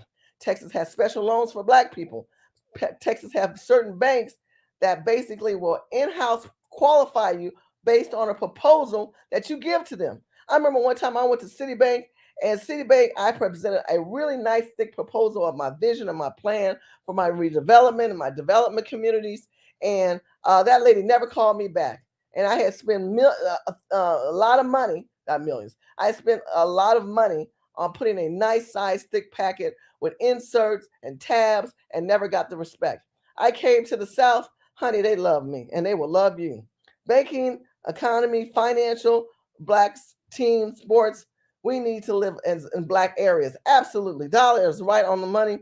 Thank you, my love, folks, for putting that in there. Here's the Bancorp South. It's in the link. Go there, go to Temple, Texas, and they will help you. We've always talked about how banking and police controlling is a problem. It will not stop being a problem because we don't have elected officials that are fighting in our best interests. These people have voted very heavily in the 90s and the 80s with these privatized prisons, these Maxine Waters, and now that the new generation with the Kamala B. Harris and the rest of them are not stopping these privatized prisons and this police and harassment, you're not going to get ahead. So the ways to get ahead of that is to understand where you live and who is going to help you move forward. Black chambers. Someone asked, who is it? My folks asked about the functioning Black chambers, right? Why do we need to find the ones that are functioning and the purpose of them? The purpose is just what they're for. It's a chamber, a group of people that have commonalities in the community that have to do with business and resources. Let me go a little bit more deeper in that just for you because I appreciate you always coming on my show. I'm going to show you right here. They talk about their goals and what they want to do. I'm just going to read this overall for this Black chamber that I am part of. Our goals to increase business development and growth within our small business, veteran and technology community, secure partnerships or alliances with dedicated corporations and ensure compliance with Title VI of the 1964 Civil Rights Act at federal, state and local governments and also with prime contractors. Improve the knowledge base of existing programs for Black business owners while creating our own marketable viable products. Create initiatives and programs with our veteran and technology communities. Encourage commercial banks and savings associations to help meet the needs of borrowers. Implement a social currency strategy to improve wealth building and engagements. What I found by being part of this group, they also, we talk about business development, economic development, and community development. Community development is great because what I've found is that they also help me understand how to get my SAMS number. If you don't have a SAMS number for your business, you don't realize that there's government contracts that are out there and how you structure those contracts, you can learn. These people are wonderful. They have a mission, and that mission is to embetter your life and to embetter the community and having access to capital. Let's learn about a little bit. We're talking about money on this show. Access to capital, access to cash and credit is a business's lifeline. The ability of a business owner to acquire credit and funding is crucial to developing and growing a successful business venture. A financial plan for the business's capital needs is a must. Knowing when and how to access funds needed to start or expand a business requires information and working with others who have financial knowledge when it comes to establishing business credit and borrowing money for the first time with little or no credit history.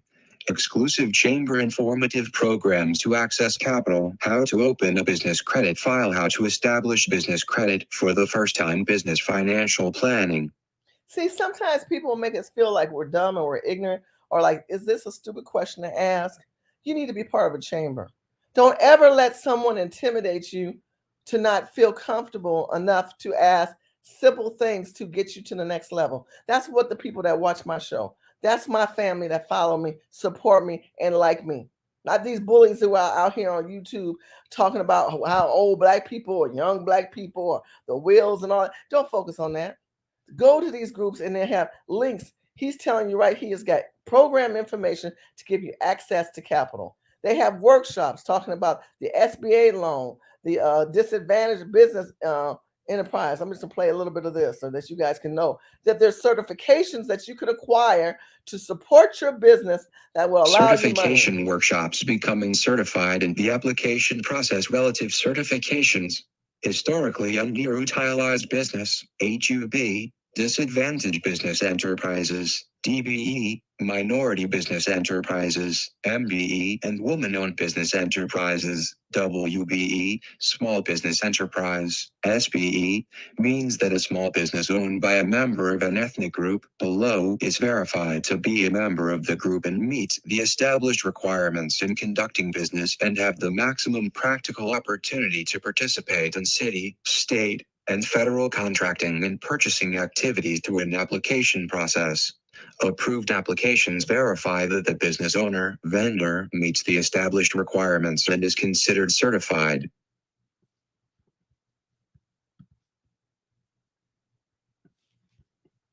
Hold on. A certified business has an advantage to give purchasing managers, contractors, lenders, customers, and others business partners evidence their company is owned by a member of an eligible group and is registered as a certified business. Becoming certified is a priority member benefit program of Innovation Black Chamber of Commerce. IBCC's strategic plan is for all member firms to do good business and become certified vendors and participating in all public entities' procurement activities and contracts. Okay, so what does this mean, Shirley? When you become certified, let's say you got a business and you're doing well in that business. I don't know, you sell something, you sell shoes, you sell t-shirts. You need to realize you need to get to the next level and be certified in HUB, DBE, WBE, SBE, MBE, and he just read all these things.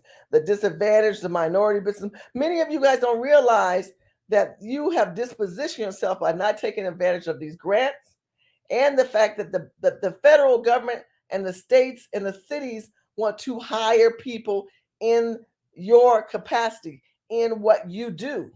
But if you don't realize that, it's because you're not involved with groups of people that add value. This is why it's important that you become members of organizations in the community.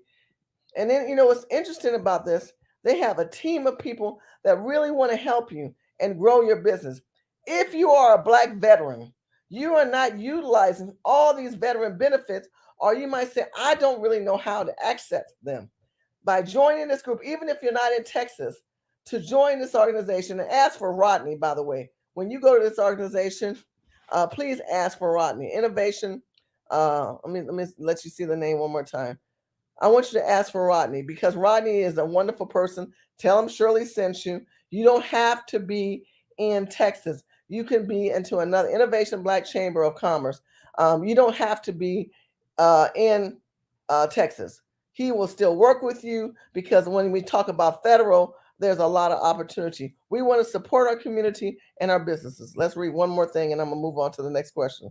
A supportive community means a strong future. The Black community strives relentlessly not just to overcome challenges, but change the systems that sustain these problems and support aspiring entrepreneurs and small business owners. Supporting Black businesses assists the entire economy. From 2012 to 2017, Black-owned small businesses grew by 79%. From 1997 to 2015, the number of businesses owned by Black women grew an amazing 322%, making them the largest growing group of entrepreneurs at that time. Despite the challenges they face, it's clear that Black small business owners are becoming more and more populous and using the entrepreneurial journey to empower their community. We need community partners like you to help push the culture of ownership, equity, and equality for our businesses. IBCC will take a boots on the ground approach. We are eager to help and develop successful business. Now, there's other chambers out there as well. There's the Dallas Black Chamber of Commerce. I'm sure wherever you live, there's probably one in Georgia, Iowa, Ohio, Florida.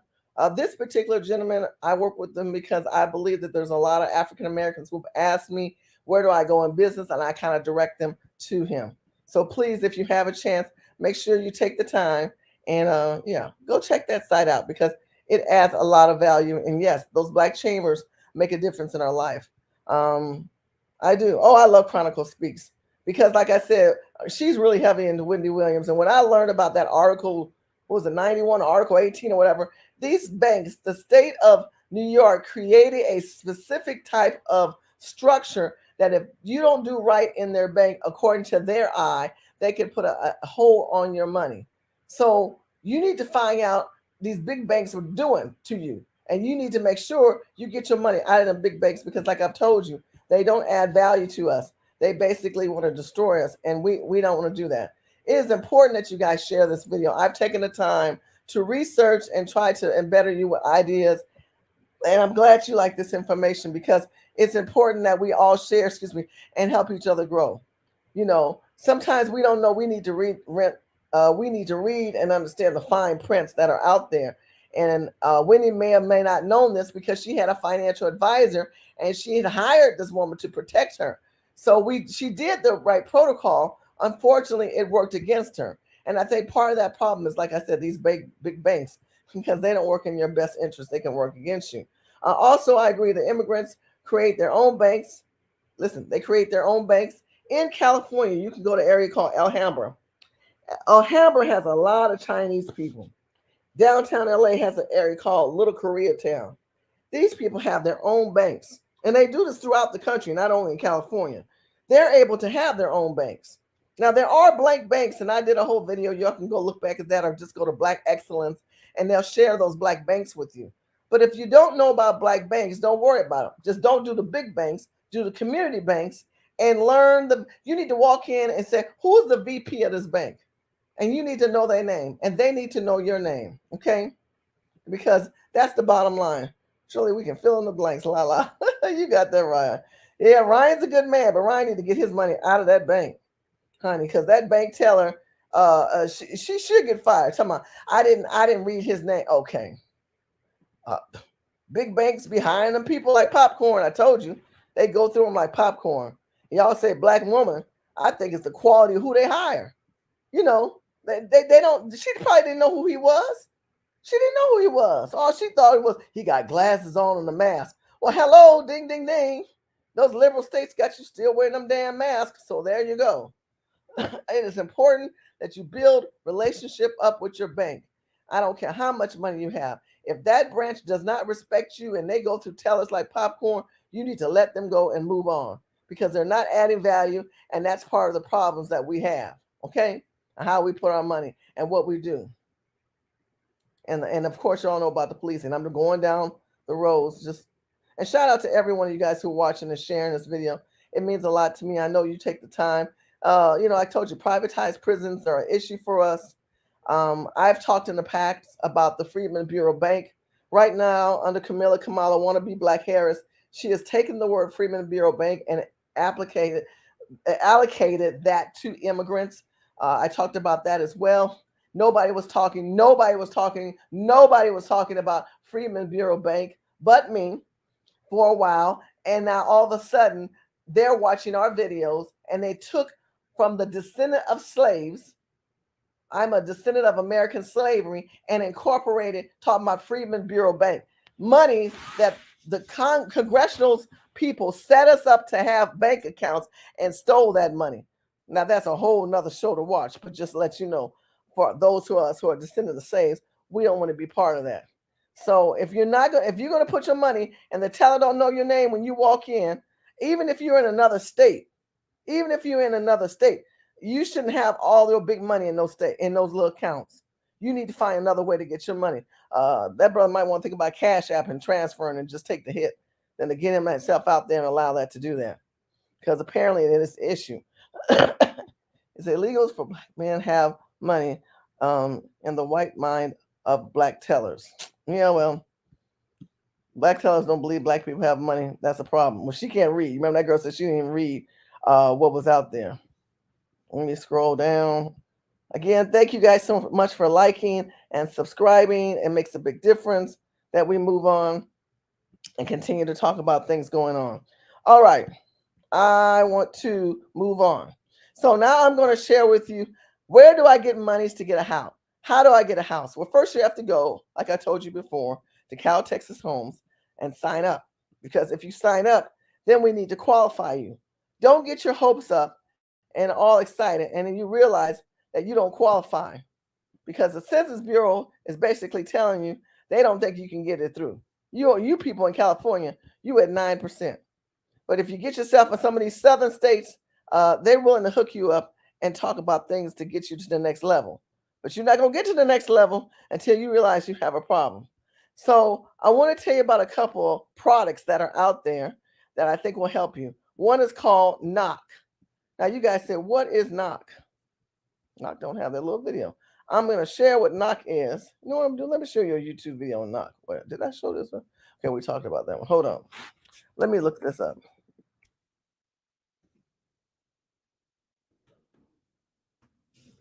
Knock has a thing called Home Swap. And I want you to understand how Home Swap works and how it can work for you. The Knock Home Swap, explained by Richard Howard. So, you're looking to buy a new home. That's great.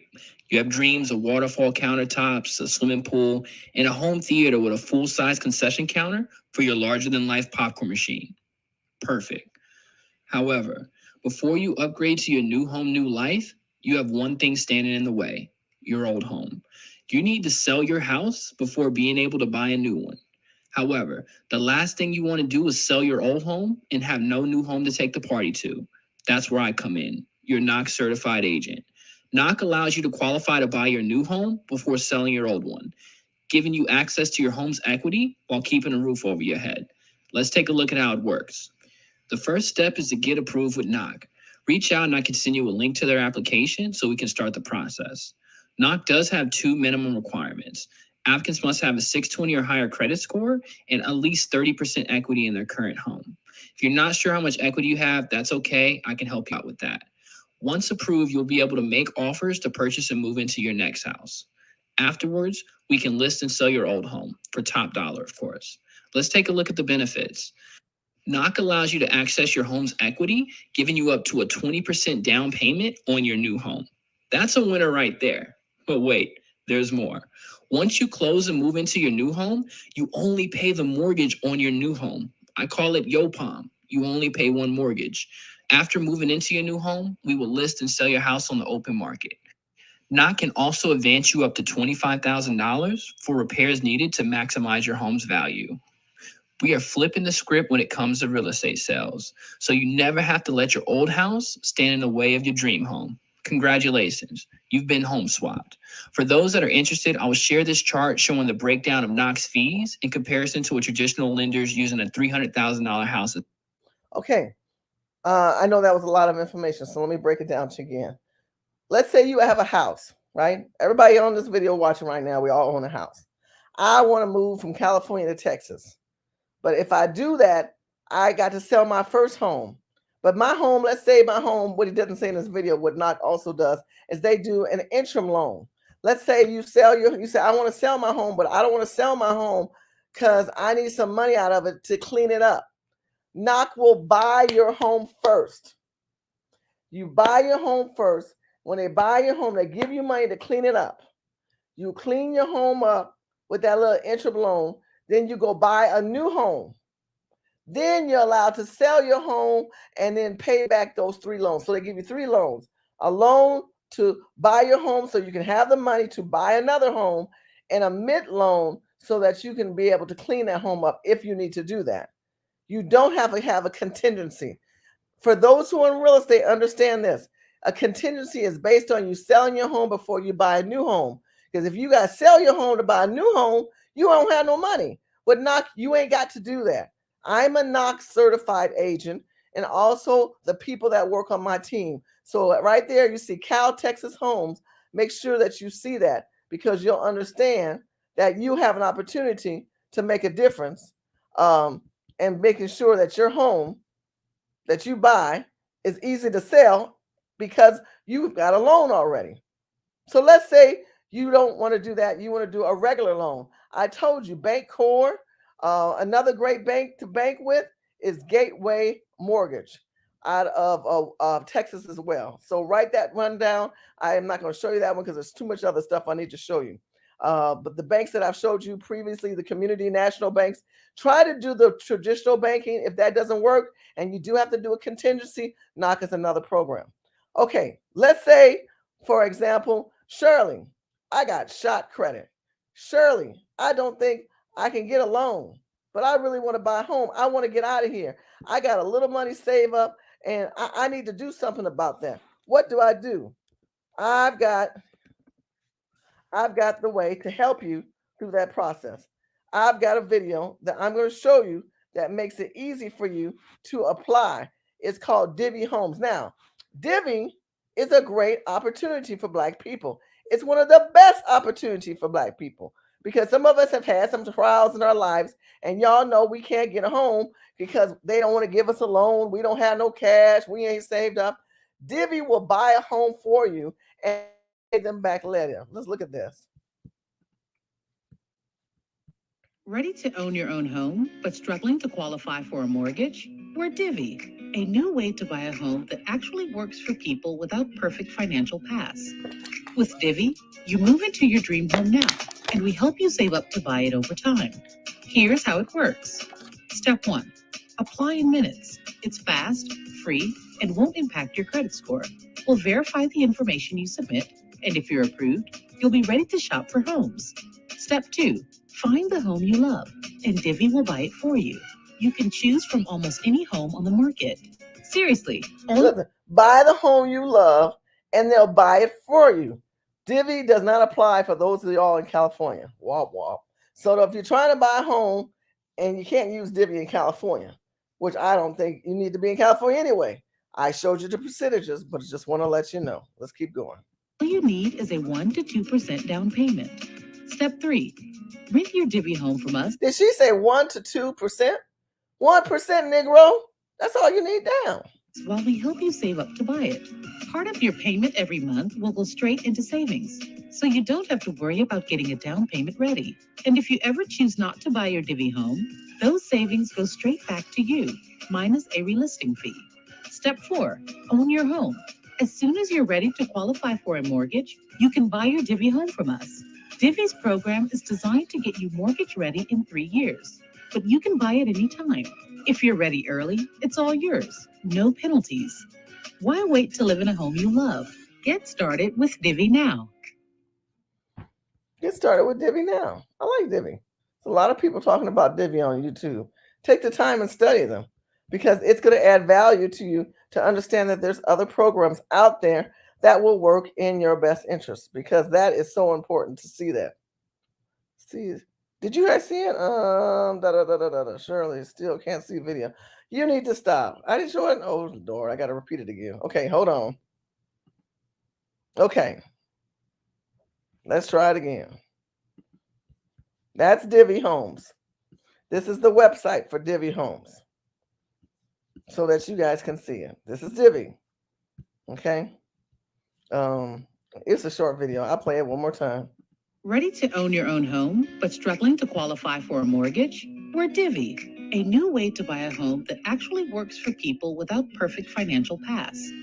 With Divvy, you move into your dream home now, and we help you save up to buy it over time. Here's how it works. Step 1, apply in minutes. It's fast, free, and won't impact your credit score. We'll verify the information you submit, and if you're approved, you'll be ready to shop for. Okay, I can see on my phone how y'all ain't seeing this video. I know what I need to do. I deeply apologize. Let me make some changes. Oh, I'm glad somebody said something like, Shirley, we can't see it. Okay, let's try it again. Thank you for letting me know that. It's 1 minute, but it's important. Write down Divvy. I need you to write down Divvy right now, okay? Write it down so that you can look to own your own home, but struggling to qualify for a mortgage? There we go. We're Divvy, a new way to buy a home that actually works for people without perfect financial paths.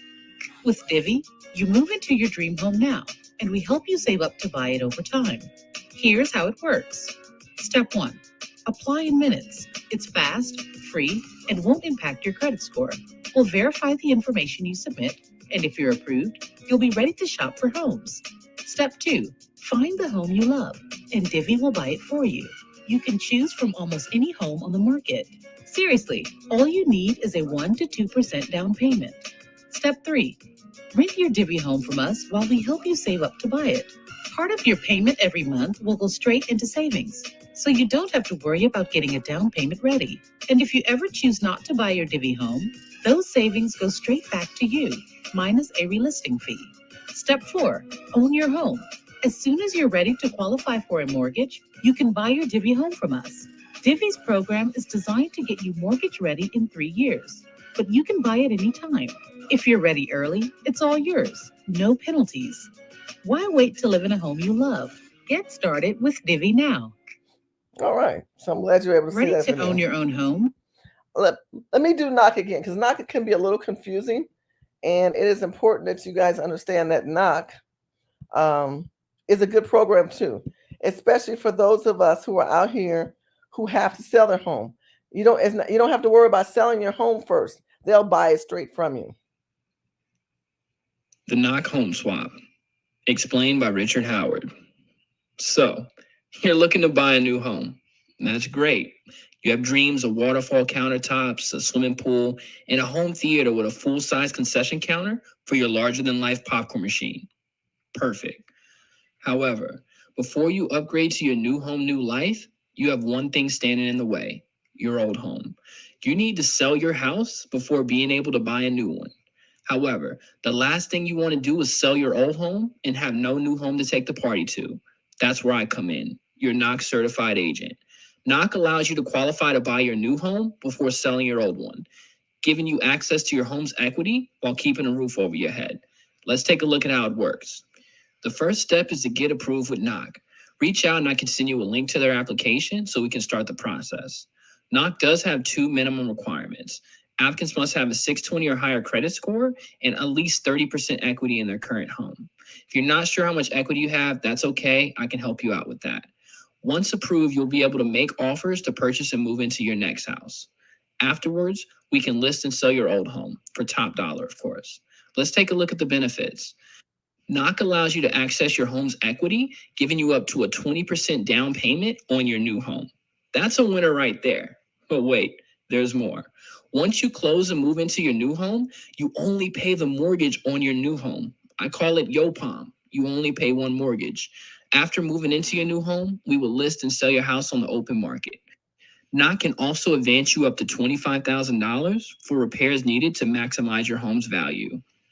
We are flipping the script when it comes to real estate sales, so you never have to let your old house stand in the way of your dream home. Congratulations, you've been home swapped. For those that are interested, I will share this chart showing the breakdown of Knox fees in comparison to a traditional lender's using a $300,000 house as an example. If you have any questions or are interested in taking advantage of the home swap program, always feel free to give me a call or send me a text. So again, here's another opportunity for you to be able to grow. Again, Cal Texas Homes that we do this. I'm so sorry, y'all. I know y'all couldn't see the video. Hopefully I'm providing enough information that you guys can go through it again. I'm going to go through just one more time for those who might have chimed in or I did not able to let you see this video. I want to be able to make sure that you know some of the sites to go to. So I'm going to quickly go through some of the links that I showed. I showed you Divvy. This is Divvy. Go to the website. People who were so happy to get their dream home who couldn't afford it. This is wonderful African-American communities, white communities. Please sign up and go to Divvy.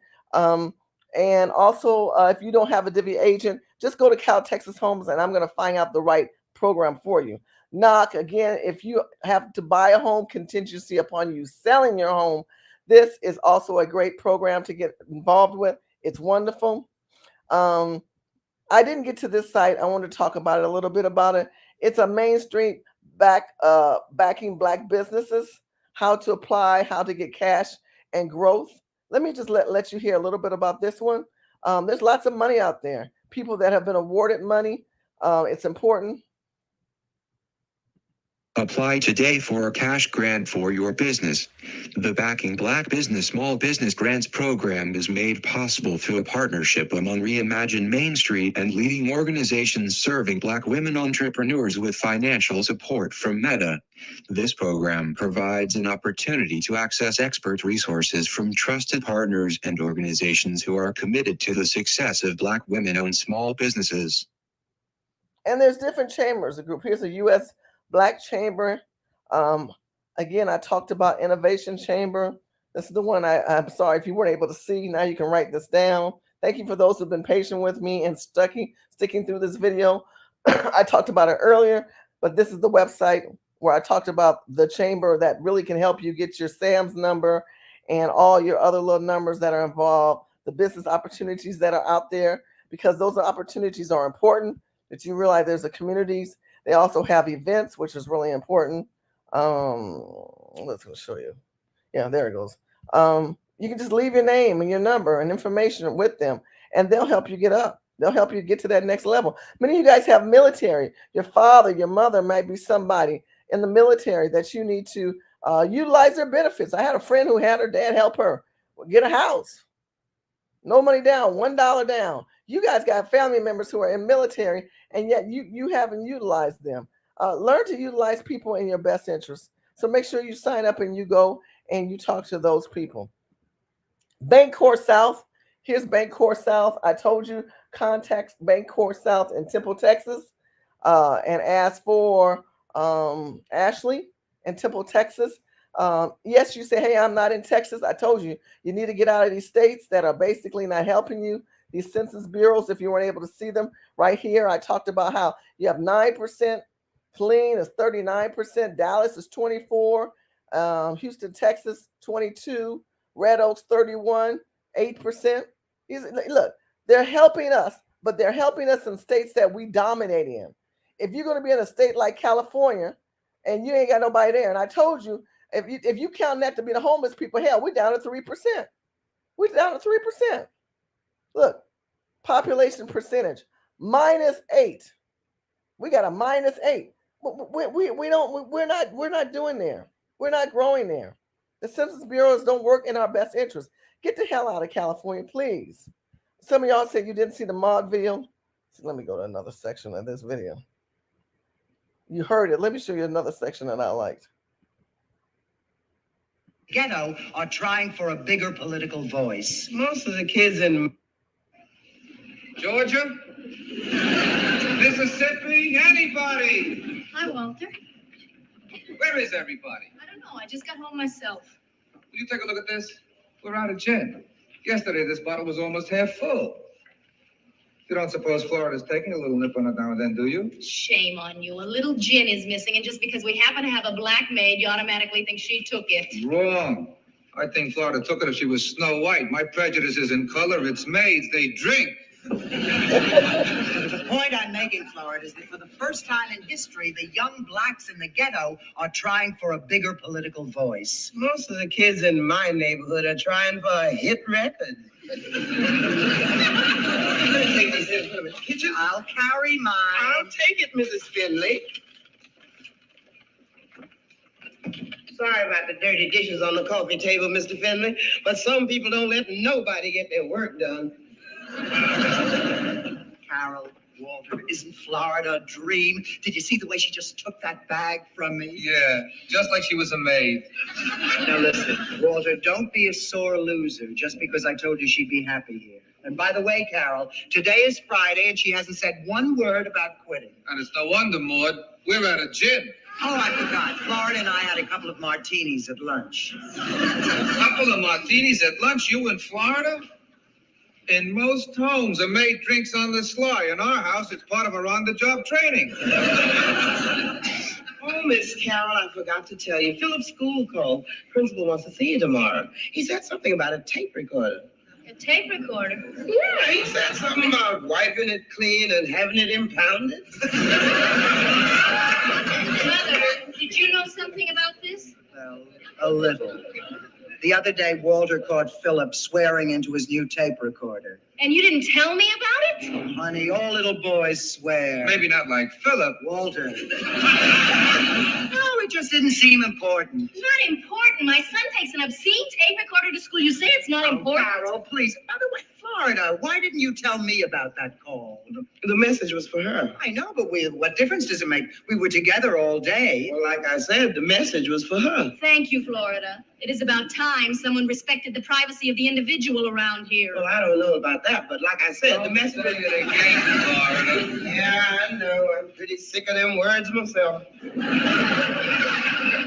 You are spoiling her run. I am. She is. You are. You want to talk about spoiling someone? Let's talk about you and Philip. What did he need with a $49 tape recorder anyway? That kid is spoiled rotten. Walter. I said rotten, not dumb. Mother, Philip is Please my keep son. your It is voice time down. to She's understand. liable Well, to I come am in. his mother. You're absolutely right. I think we should have the party on Saturday. Still fighting about the kid, huh? Florida, where are you going? To get the grocery. So why don't you use the back door? Walter! But you'll have a shorter walk. It's closer to the car. I know he's shorter, but you tell that to the NAACP over there. So here's an example what I talked about earlier for those who might have just chimed in. We have these white liberal women.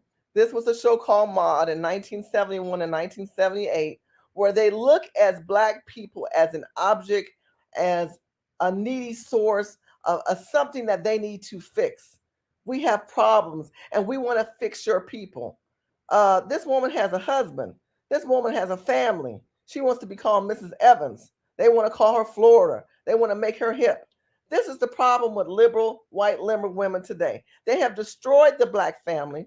They have pulled and poured into the mind of Black women that we don't need a Black man. We don't need Black children. Well, that's what you get from people like Maude and shows like Maude. And what you find out is that Maude wants to be evasive and then and want to treat you like an equal and not let this woman do her job. And that's what you saw in this scene here. I got an announcement to make. It's 6 o'clock, the week is up, and I is out. Florida, you can't quit. What do you mean I can't quit? Are you the market? Just because I had a few words with Carol and Walter. That has nothing to do with it. It's just plain you. Me? Me? I must be losing my mind. Better you than me. Florida, don't go. I have to catch my bus. May I have my money? Florida, I was only trying to help.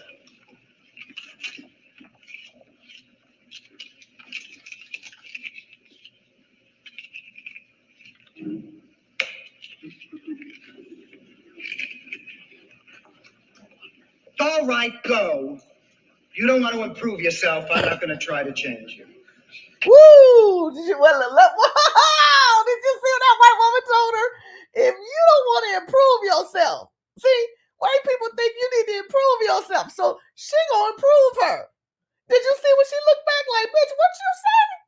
Look, and she said, if you don't want to improve yourself, see, working for me, I'm gonna help you improve yourself, Negro. I'm gonna help get you to the next level. I'm gonna waste your time. Don't go through the back. Don't listen to your man. Listen to me. You're needy people. But if you don't want to improve yourself, then go back to your black man and your family. And Flo looked back as the Rose had that look. Baby, let's continue on with this little story. Hold on. I'm gonna roll it back one more time. You want to improve yourself. All right, go. You don't want to improve yourself. I'm not going to try to change you. What do you mean, improve myself? You want to know? I'll tell you. Florida, for 1 week, I have been trying to prove to you that a black woman can be just as proud and just as self-respecting as a white woman, but you are too darn dumb to know it. Ooh, called her dumb. Told her that she don't understand. You guys have rights. I mean, she said have not taken the time to understand our perspective. That's the problem with the liberal white woman today. That same liberal white woman has filtrated in our schools, her ideology. That same white woman today has demised our families and emasculated our black man. That same white woman is the one that's going to tell you how to live your life. Because the women like Flo don't exist anymore. The women that have been created today are because of these liberal white women.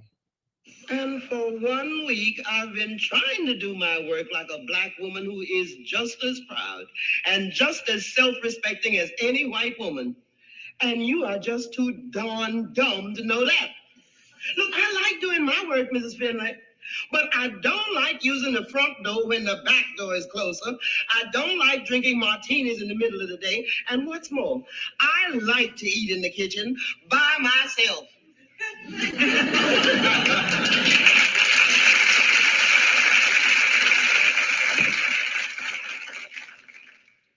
Florida, you are a bigot. Okay, this is the mind games they play. Now she called her a bigot. You're a bigot because you don't think and act the way I told you should think and act. Now Flora's about to set her straight, but I want you to learn how the white liberal woman approaches us, how they think about us. We are a product to them. We are a project for them. And many black women and black men and emasculated black men come out of the era of these people who have destroyed us and caused not only our numbers to diminish, but now we're being replaced by immigrants and illegals. I'm a what? How dare you deny me my God-given right to be your equal? Listen, if I'm good enough to employ you, I'm good enough to eat with you. You want to run that around again? No, I didn't understand it the first time. Florida. No, never mind. No, wait. Listen, you may be leaving my house, but you're not going out through the back door. All right, Miss Finley, have it your way. But the next time, do me a favor and get yourself a white maid, huh? She'll be able to use the back door, and it'll be a whole lot easier on her feet.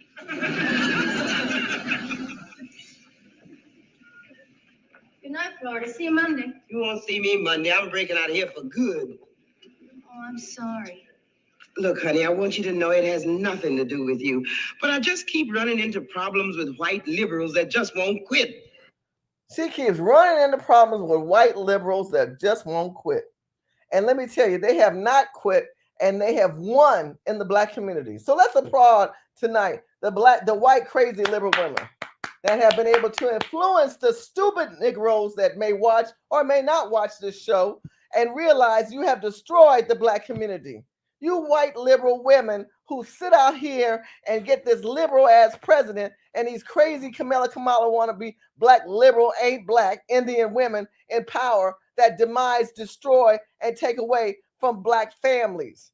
I have always said black family first. Put black families first. Let black families work together. No, we can't because they are constantly filtrating into our communities. And here you have back in 71, this was just an inkling taste of the pressures that were black families were under demand to deal with. And understand, this is before someone said in the chat room, shout out to you, this is before PC, right? The PC world, the political correctness world. She says, I'm tired of these white liberal women. Oh, they're not that bad. Oh, yes, they are. If you meet a white liberal woman, run. Because tell her you don't need her liberalism and tell her you don't need her because you are not a needy person. You are able to execute on your own. And I just showed you that through these videos and through these sites that'll give you money. Ooh, I really screwed up. Hold on. Boom, boom, boom, boom, boom, boom, boom, boom, boom, right here. Use the back door, and it'll be a whole lot easier on her feet.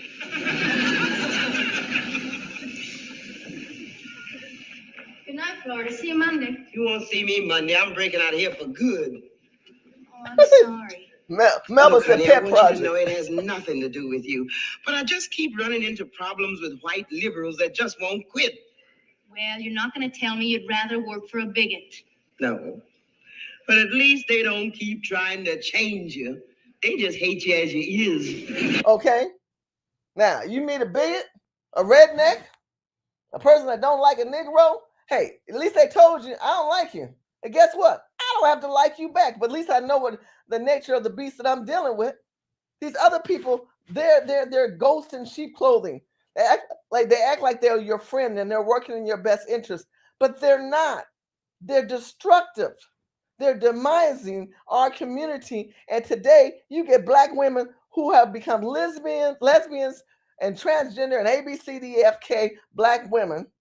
I saw where Willow Smith says she's in a polyandrous. Y'all correct me. I know I'm saying this wrong. That's a person who likes to have multiple sex. See, that's what these liberal parents do. They got their child so confused, they don't know they're a Negro. You know, this is what liberalism does to black communities. It destroys us and our mindset. Florida, you're okay. I really wish you'd stay. I kind of like you too, honey. You're groovy. Maybe I could make Mother understand. Oh, Walter. If I die before my time, it won't be from drinking. It'll be from running around looking for something to drink. Walter, Florida's leaving for good. Oh, I'm really sorry about that, Florida. I kind of like your style. Don't you think if Florida agreed to stay a while, you and I could get Maud to change? Not Maud. Maud won't change. And I want you to know something, Florida. I like her style, too. As a matter of fact, Florida, you and my mother are not that unalike. Okay, so here's television saying, look, you guys are the same. You just look at life in a different manner. Here's the twist of the story, right? She's been telling this woman, I don't need your help. I have a family. I like to be called a certain thing. But of course, Norman Lear and the liberal community have to twist this and say, but we're like you. We're all the same. There's the twister to the story. Look, why don't you two hang loose? Let me see if I can't fix up things.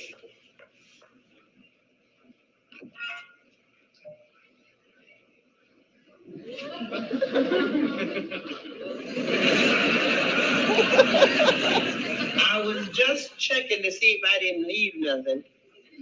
You didn't leave nothing. How can you be sure?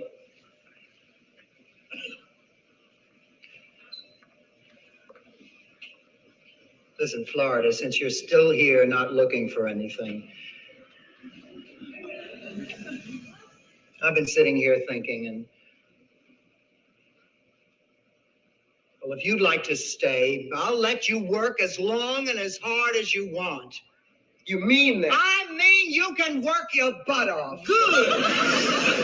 You be here Monday at 1 p.m. and start with the bathrooms and bedrooms. I always start with the kitchen and downstairs. No, it's always best to start upstairs. It's best to start downstairs. Upstairs. Look, you telling me, woman, this is my career. You just an amateur. But honey, it's my house.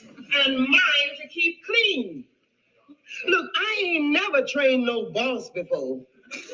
But you either gonna do what you do good and let me do what I do good, or else that's that.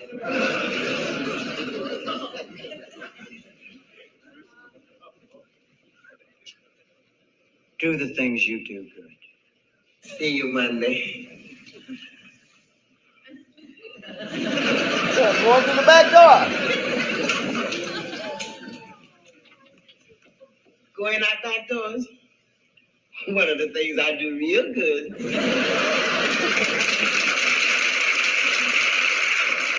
If you haven't had a chance, please check out Maud, some of the old shows. This one's called Esther Rose as Florida Evans Before Good Times.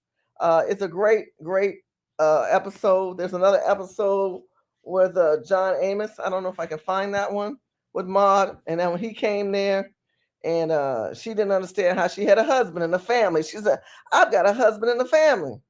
And she didn't understand that. Look, this is the problem that we have with these liberal people. They don't want you to have nothing. You ain't allowed to have nothing. You have to depend on them. And if you listen to the ideologies of these type of people, you can forget it. You can forget it because it's not taking you to the next level. Now, I didn't sit here and showed you videos. I didn't sit here and showed you how these people are able to do what they do against us. They don't work in our best interest.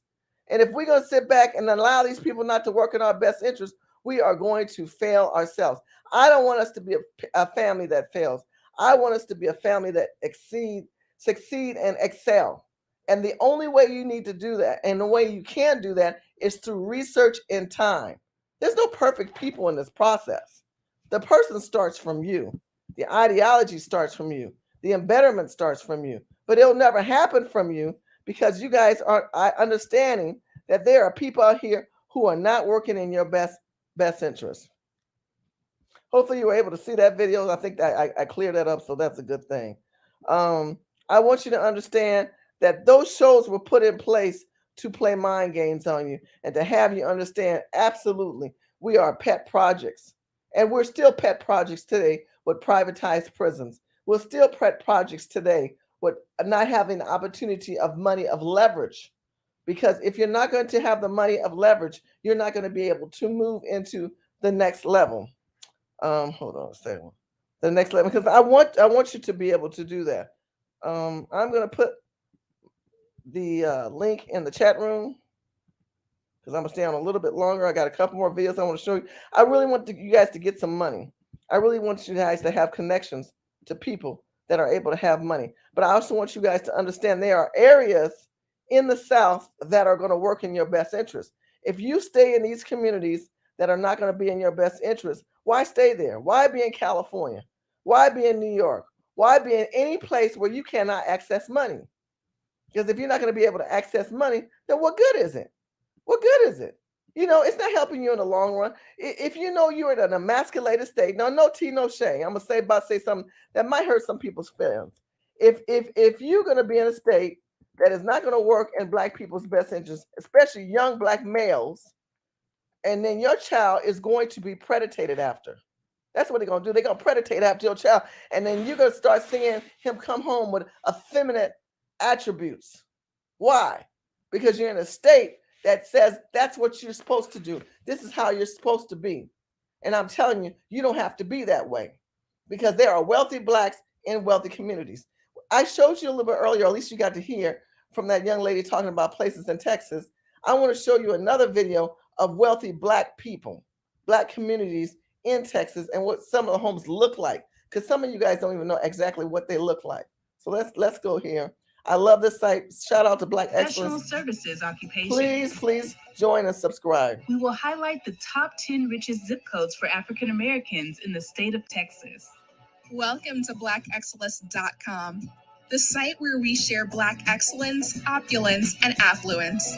Our mission is to inspire you as we enlighten you. African American neighborhoods or Black communities are types of ethnic enclaves found in many cities throughout the United States. Wealthy African American homeowners have gravitated to these affluent neighborhoods in pursuit of lower crime rates, better schools, and Black American neighbors who share their socioeconomic demographics. Today, we will zoom in on Texas and take a look at communities and zip codes that have populations of at least 30% African American and that have a median household income greater than $50,000. Also, bear in mind that cities contain multiple zip codes, and zip codes can span over multiple cities or even counties. Nonetheless, our data analytics have pointed us to these impressive Texas neighborhoods and zip codes where African Americans are succeeding in terms of income, home ownership, and academic achievement. Other important indicators that our researchers factored in include cost of living, economic equality, and livability. In this original Black Excellence video, we will be featuring the top 10 hottest zip codes and most affluent Black communities in the state of Texas. So without further ado, let's get started. We want to kick off this video by actually giving you a bonus zip code profile. In the midst of our research, we came across a zip code that was right on the bubble, but we felt that it was worthy to add to this discussion, and we wanted to offer it up as another zip code as part of this presentation. So here we go with number 11, zip code 77407 in Richmond, Texas, Fort Bend County. Richmond is the county seat of Fort Bend County and is located within the Houston, the Woodlands, Sugar Land metropolitan area. Richmond is home to some of the most successful and established master plan communities in the Houston region. What makes Richmond such an attractive city is that despite its upward climb and growth, the city has maintained much of its history and historical sites for all to enjoy. Zip code 77407 in Richmond has an African American population of almost 15,000, representing 29% of the zip code's total population. The area is rising to the top as a residential mecca since it's home to some of the most sought after communities within Houston and the surrounding area. Now they said 29% Black. Y'all see yourself here? Because if you're in some of these liberal states, you don't see yourself. You don't see yourself. You can see opportunity, you can see money, you can see business, you can see fortitude, you can see other Black children, your children get to be around. You can see that. But you will not see that in these liberal progressive communities that are migrating immigrants and illegal immigrants filtrated into your community. Y'all know what's going on in Florida. Y'all know that they're bringing in them Nazi neo. I'm sorry, I'm gonna go ahead and say it. They said they're Nazi neo Ukrainians in them Black colleges. You're gonna start seeing some bad situations come out of Black colleges. Be careful about putting your children in these Black colleges that now they've got these progressive liberals and these immigrants moving into the community, and you think you putting them in Black safe spots. You may not be doing that. Do your homework, people. The neighborhood has access to the 4 public parks in Richmond that is very popular for community and outdoor activities. The community is also served by highly regarded school districts, outstanding parochial and private schools, and reputable institutions of higher education. Zip code 77407 has a niche.com rating of an A+ due to its outstanding diversity, family environment, job opportunities, and highly regarded public schools. The graduation rate for high school students that live in zip code 77407 is an outstanding 94%. The school system that serves the zip code has a ratio of 17 students per teacher. The economy of Richmond, Texas employs 4,762 people. The 3 highest paid industries in Richmond, Texas by median earnings are 1. Healthcare and social assistance occupations, 2. Arts and entertainment occupations, and 3. Professional services occupations. Number 10, zip code 77396 in Humble, Houston, Texas, Harris County. Humble is a city in the Houston metropolitan area that famously became an oil boomtown in the early 20th century when oil was first discovered there in 1903. Covering 10 square miles, Humble is in southeast Texas and is 50 miles inland from the Gulf Coast. It is located in Harris County and is within the Houston Sugar Land Baytown metro area. Zip code 77396 in Humble has an African American population of almost 21,000, which represents 36% of the zip code's total population. It is home to some of the best schools in the area, a large mall, state-of-the-art hospital facilities, and its very own civic center and covered civic arena. area. Attractive for the lush greenery, this community has access to many local parks such as Hirsch Memorial Park, Uptown Park, Scott Park, and Timberwood Park. Zip code 77396 has a niche.com rating of an A- due to its excellent diversity, family environment, and job opportunities. The graduation rate for high school students in zip code 77396 rate is 81%. The school system that serves the zip code has a ratio of 16 students for every teacher. The economy of Humble, Texas employs 7,767 people. The next door, Houston, offers over 1 million jobs. The three highest paid jobs held by residents of Humble, Texas by median earnings are 1. Computer occupations, 2. Engineering and science occupations, and 3. Architecture occupations. Number 9, zip code 75181 in Mesquite, Texas, Dallas County. Mesquite is a suburban city in north central Texas, located east of the city of Dallas. Mesquite is positioned at the crossroads of 4 major highways, making locations such as downtown Dallas, Lake Ray Hubbard, Dallas Love Field, and DFW International Airport very convenient. Known as the rodeo capital of Texas, Mesquite is accessible to wonderful shopping options, a first-rate school system, and a number of eateries for all to enjoy.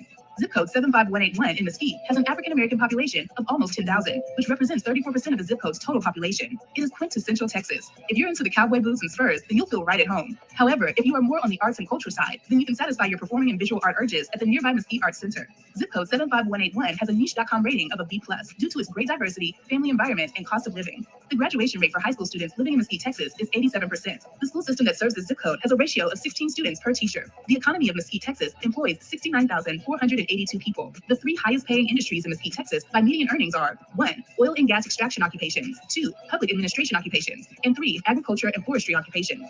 Number 8, zip code 76123 in Fort Worth, Texas, Tarrant County. Fort Worth, Texas is the 5th largest city in the state of Texas and the 13th largest city in the United States. It is the county seat of Tarrant County, and the city was established in 1849 as an army outpost on a bluff overlooking the Trinity River. Fort Worth has historically been a center of the Longhorn cattle trade, as it still embraces its Western heritage and traditional architecture and design. Zip code 76123 in Fort Worth has an African-American population of almost 12,000, which represents 34% of the zip code's total population. It is a real small town feel to an area that is vibrant, growing, and accessible. The mostly residential community boasts low crime, and housing prices provide more bang for your buck than other large cities in Texas. It is everything you would expect in a family town. Great schools, excellent museums, live music, dining, festivals, and convenience to shopping, all with a small city level of charm and laid-back atmosphere. Zip code 76123 has a niche.com rating of a B+ due to its great diversity, family environment, and job opportunities. The graduation rate for high school students living in zip code 76123 is an outstanding 94%. The school system that serves the zip code has a ratio of 16 students per teacher. The economy of Fort Worth, Texas employs 425,825 people. The 3 highest paid jobs held by residents of Fort Worth, Texas by median earnings are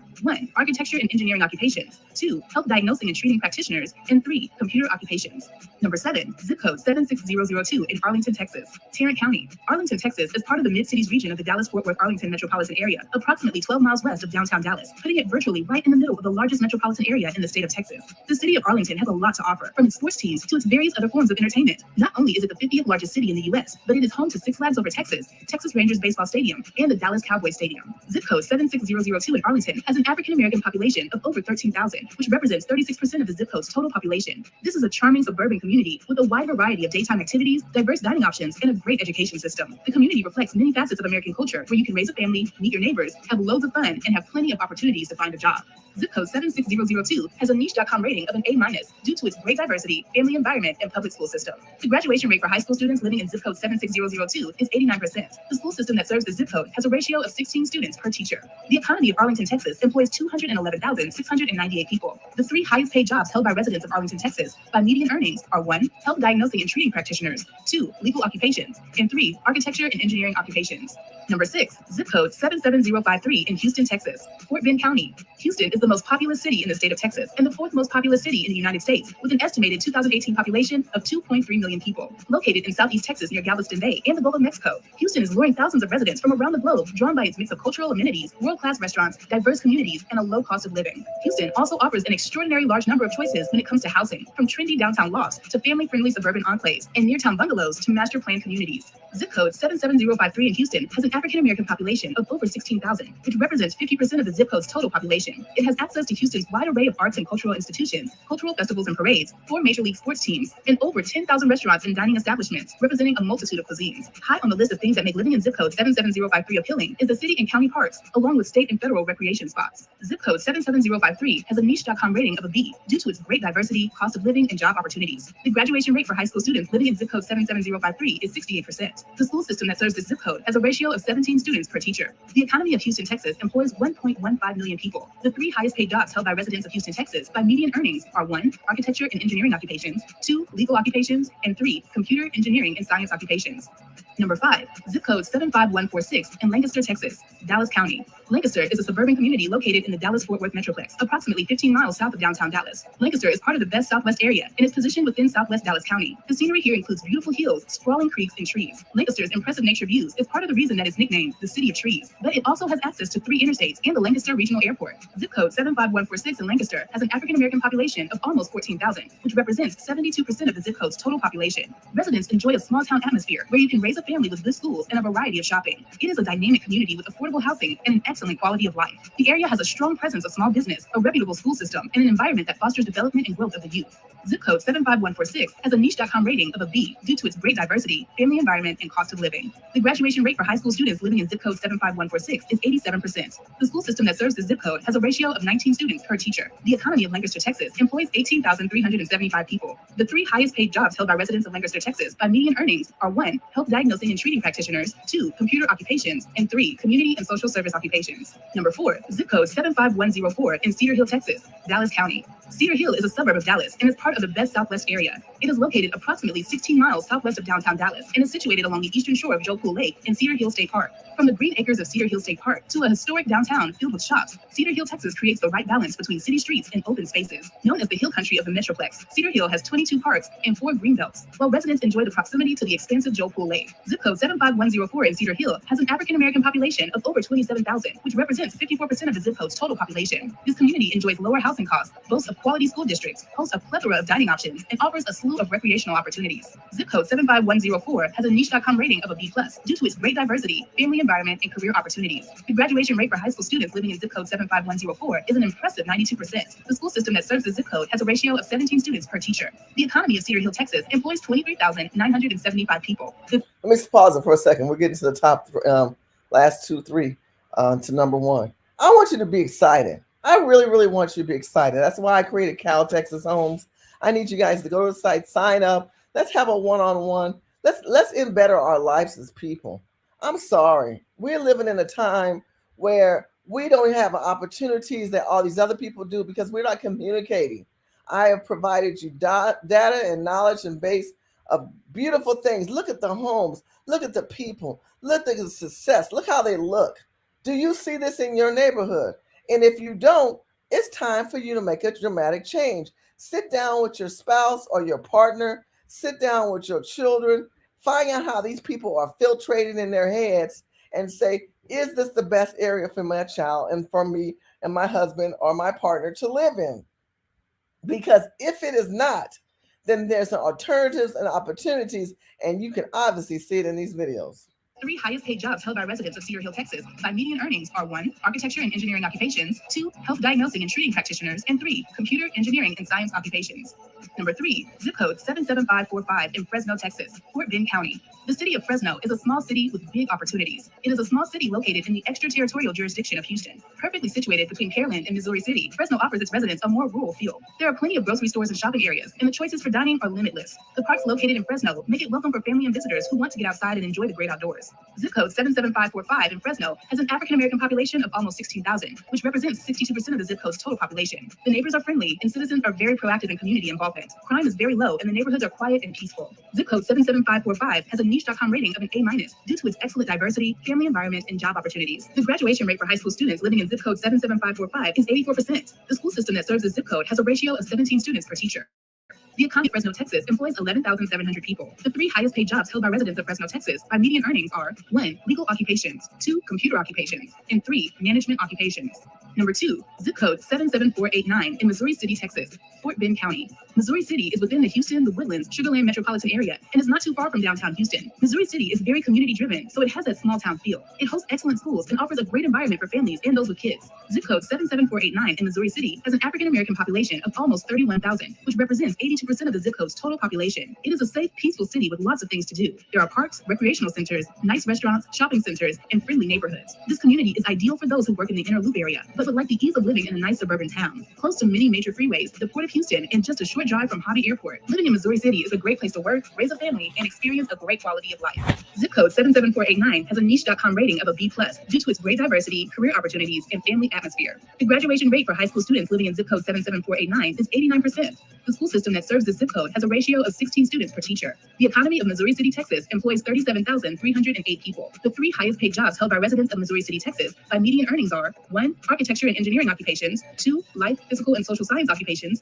and 3. Computer engineering and science occupations. Number 1, zip code 75115 in DeSoto, Texas, Dallas County. And to top off our list of the top 10 richest zip codes in Texas is 75115. DeSoto is an all-America city that is a suburb of Dallas, where downtown is only a few minutes away. DeSoto is part of the best Southwest area. It is a very warm city with a welcoming spirit and heavy community involvement. This Dallas suburb is a growing family-oriented community with tons of potential. Zip code 75115 in DeSoto has an African-American population of almost 47,000, which represents 88% of the zip code's total population. It is a small community that has a wonderful collection of neighborhoods that provides a high quality of living for individuals and families wanting suburban living, but remain within reach of the big city. The area features a vast park and open space system, highlighted by a popular Roar Or Trail. The neighborhood also has a thriving cultural arts program with multiple activities and entertainment for residents of all ages.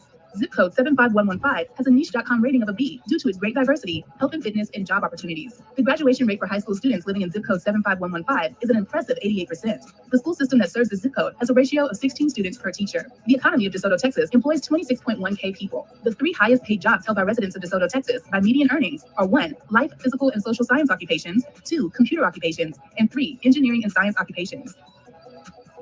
We appreciate the fact that you stayed with us until the end. Thank you for spending time with us, and don't forget to like this. I agree. Someone says DeSoto's overhyped. This is their list. DeSoto's not on my list. DeSoto's not bad. I'm not saying it's bad. I think Cedar Hill, Middle and Lothian. Check out those areas that were not in this video. I think they did talk about Cedar Hill. Waxahachie is one of my favorite areas. There's so many opportunities for you to realize there's locations that will help you move forward. It's interesting because we talk about Black people and promoting ourselves and seeing ourselves succeeding. If we don't do that, we'll fail. Georgetown is another great town. I like Georgetown. They talk about Austin, but outside of Austin, Elgin. Look up Elgin, Texas, Maynard, Texas. And it depends. You might want to be a person that wants to be in a rural community, or you might want to be a person that wants to be in more of a suburb community. Austin is that way. They say Austin's like California. It ain't like California, honey. Nothing like California. I don't care what none of these people are telling you, because that's not true. And there's different platforms and different opportunities that are out there. So I just want you to realize my job is to provide you good information. Again, they have to have a good credit. No. I told you Divvy. Someone says, is Divvy like renting a home? No, because Divvy is under a contractual agreement with you to give you a lease with option to buy. And most times, if you do a rent with option to buy, they're not taking you through the process of letting you pick your own house. With Divvy, you can pick your own house. Other people, they can't. You can't pick your own house. So keep that in mind, that you're able to pick your own house and you're able to make a difference with your home, because by doing that, you can make a change in your community and helping yourself. Look, ain't nobody gonna help you unless you help yourself. Food, water, and country. God, family, and country. Food, water, and shelter. Excuse me. Food, water, and shelter. God, family, and country. If you don't realize that, then you're gonna fail. If you don't realize that there are other communities that they're able to have family banks and things working in their best interest, because they have Black, Latinos, and Asian coalitions, and yet we don't have those coalitions. That's a problem, people. That's a problem. That's a problem because we have not worked together and realized that there's some of us who are out here that really want us to see us succeed. I want to see you succeed. There's a lot of YouTubers out there like Phil. Shout out to Phil from the Advice Show. I love Phil. I think he's a great person. He's out there talking good things for Black people.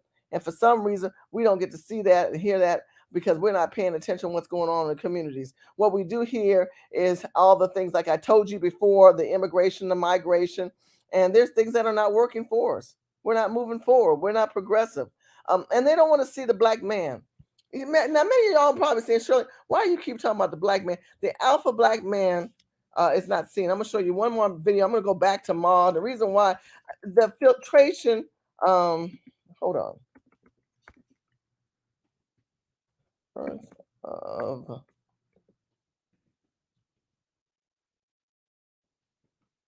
Let's see, let's see, Maud. Trying to find this one video. I found it on my phone, and I was trying to find it for y'all. Hang in there with me.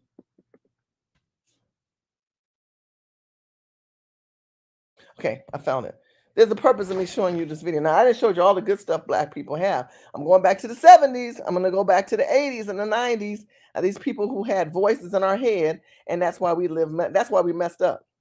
That's why we are a messed up people today, because these kind of shows came alive, and they ruined our communities. Look, detected that. Bravo, Walter. No, honey, I really am disturbed about her.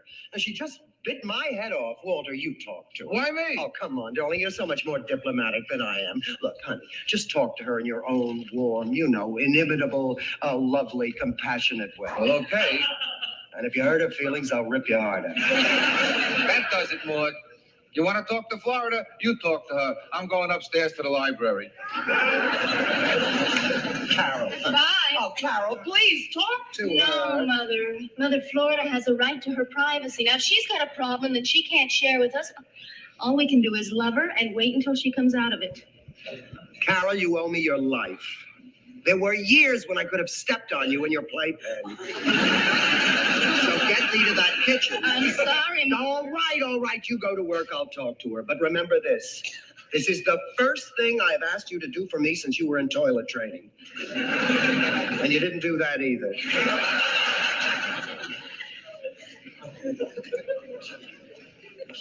Now remember, Maud is a fixer. She's going to fix Florida because Florida's got issues. She's a Black woman. So she's going to approach her instead of a friend as a project, right? Someone sitting there, a pet project. That's how these white liberals look at you and talk to you. Now, I want you to watch this video because as you live through life and as you see these women, you need to hear this woman. And if you hear somebody that talks like her, understand they don't think you're your equal. They think of you as a project. And if you are looked upon as a project, you're going to be suppressed and you'll never have financial or social independence from any of this. Because all these people want to do is push their ideologies on you and make you seem like we're all the same. We're all inclusive. That's some BS. We are not all the same because no one's kind enough to share information that will only help us. We have to listen to each other and not to them.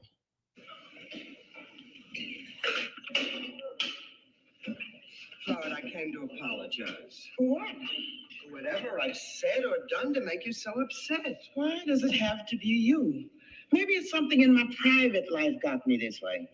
I do have a private life, you know. My own family, friends, neighbors. Oh, come on now, Florida. I know that. But every morning you come to work with a big smile on your face, happy as a lark. Happy as a lark, huh? Did you ever see a happy lark, Mrs. Finley?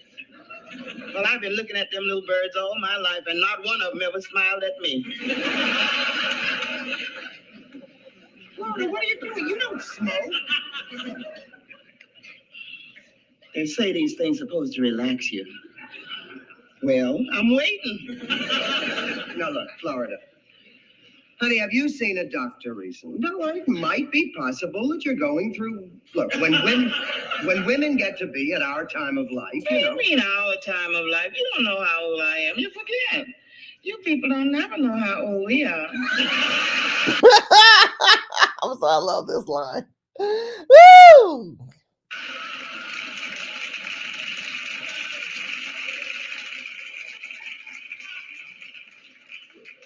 That kills you, don't it?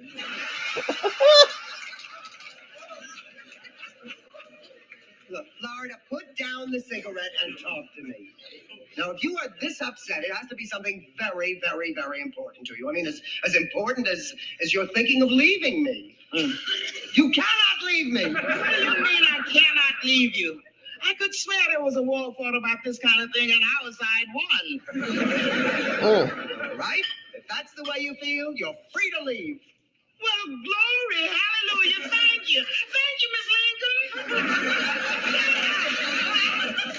Florida, look, I at least deserve to know why you want to quit. I didn't say I do. It's just that I have to think about it. Think about what, oh, Florida, look, honey, I know sometimes I say the wrong things or I talk too much. Oh, your big mouth don't bother me none, Mrs. Finley.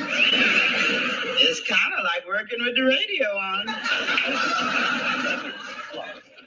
Florida, why are you so upset? Why are you smoking and why are you thinking of leaving? I hope you can forgive me for this, Mrs. Finley, but it's none of your business. But it is my business. I love you, Florida. Don't say that. But I do. And I can't stand seeing you so unhappy because I love you. I told you to stop saying that.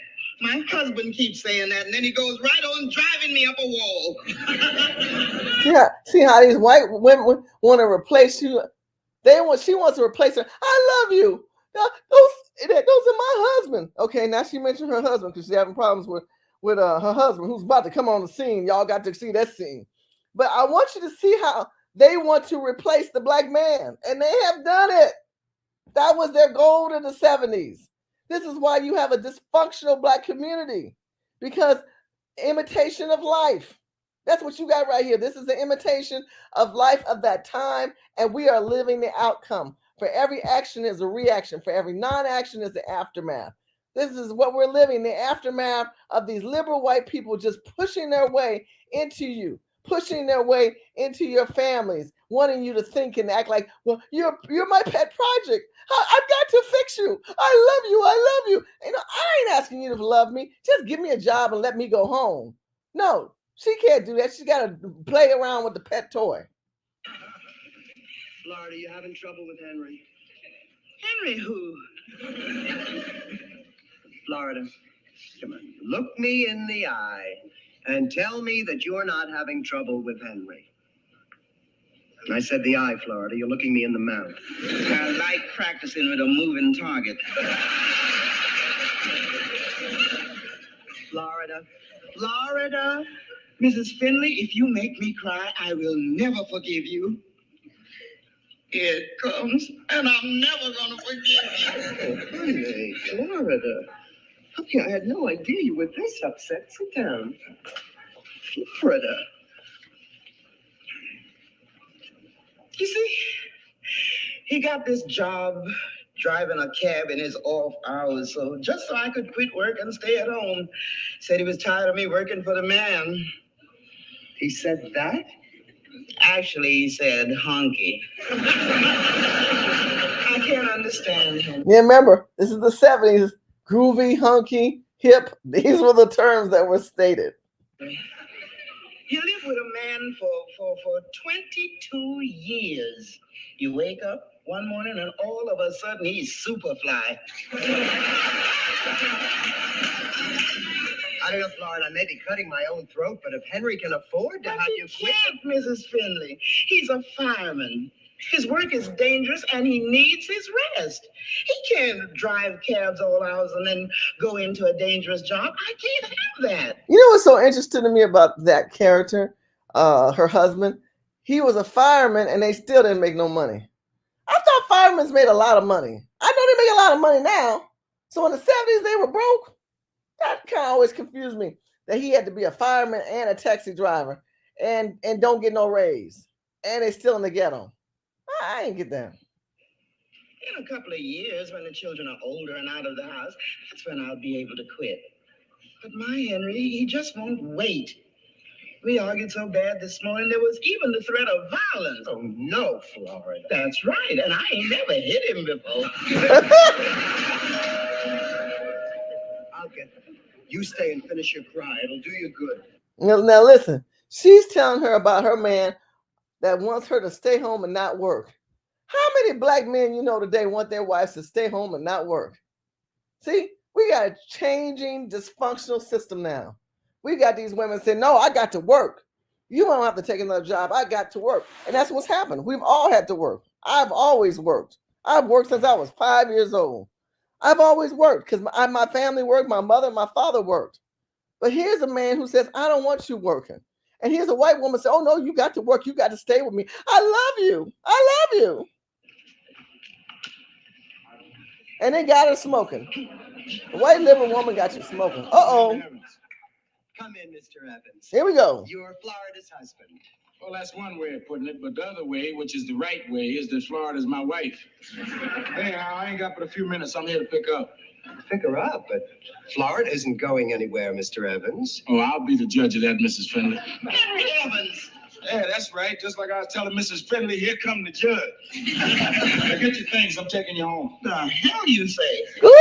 Now don't give me no lip, woman. I got the taxi parked outside. I'm going to drive you home right now, so let's go. Look, Mr. Evans, Florida, why don't I leave and just let the two of you iron things out? Oh, she's not going to be doing no more ironing, Mrs. Finley. Unless it's for our own family. No more ironing for white folks. Mr. Evans, I'll have you know that under this roof, we are all human beings. There is no white and no black. We are all the same. Here we are all people color. Now, I want you to understand, they constantly filtrated. We're the same. We're all equal. How many times have I done videos showing you these liberal progressive people giving money to immigrants, illegal immigrants, giving leverage, getting execution contracts through the federal government that don't go to us, but it goes to everybody else. Now you have an administration who has taken the Freedmen Bureau Bank that basically stole from us through Congress, set us up so that we put our money in that bank and stole from us, and now use that terminology again and give that to illegals who demand money from the federal government, because these white people got you twisted, thinking that you were all the same. We're not all the same. You know those executive orders that I've talked about previous videos that have been put in place, executive orders to help Native Americans, to help the Latinos, to help the Chinese and the Pacific Islanders. You look up those executive orders that deals with money and banks and grants that they don't have to pay back. But when it comes to black people, they feel that we are all on the same equal latitude. It's a lie. You are being leveraged against, and it's not your fault you're in a situation where you're dispositioned, because what I have learned and what I'm trying to share with you is that this has happened over the decade. And now you've got people who are who've come into this country, like Kamala wannabe Black Harris, families who are immigrants, and now claiming that they are blacks. She's claiming to be black so that she can get the civil rights, and guess what? They're giving them. So this is the problem I have with these so-called white women who want to sit back and justify and tell you we're all the same. We're all equal. That's a lie. I leave and just let the two of you iron things out. Oh, she's not going to be doing no more ironing, Mrs. Finley. Unless it's for our own family. No more ironing for white folks. Mr. Evans, I'll have you know that under this roof, we are all human beings. There is no white and no black. We are all the same. Here we are all people color. You didn't tell me you was working for a comedian. You have no call to talk to her that way. If you want to abuse a woman, you might as well stick with me. You already put in 22 years at it. See, you've been working for Miss Ann too long. Where you get off using words like abuse? If you want to tell me I'm hassling you, just come right on up front and say so. All right, man, you're hassling me. Don't you open your mouth to me like that. Now, Florida, your career as a maid is over. Not for 2 more years, Henry, and that's that. That's that, is it? Well, I can't pick you up and drag you out of here. So I tell you what, I'm going to make you a sporting proposition. I'm holding one match in this hand here, right? Oh, no, you don't, Henry Evans. I'm not going to play any little games with you. You trick me that way. You always trick me. Now, this is no trick, Florida. I'm holding one match in my hand, ain't it? Henry. Ain't this just one match here? You see it's one match, isn't it? Yeah. All right, now I'll tell you what. I'm going to take it and put it behind my back and bring it back real fast. There. How many matches you see now? 1. Uh-huh. Now there's 2. There ain't but one match there, Henry. But I say there's 2. Now, will you go home with me if I'm right? Henry, you're tricking me. Baby, how can I trick you? You say there's one match. You see it with your own eyes, but I say there's 2. Now, will you go home with me if I'm right? No, you're tricking me. Well, will you go home with me if I'm wrong? Yeah. Get your things. I'm wrong.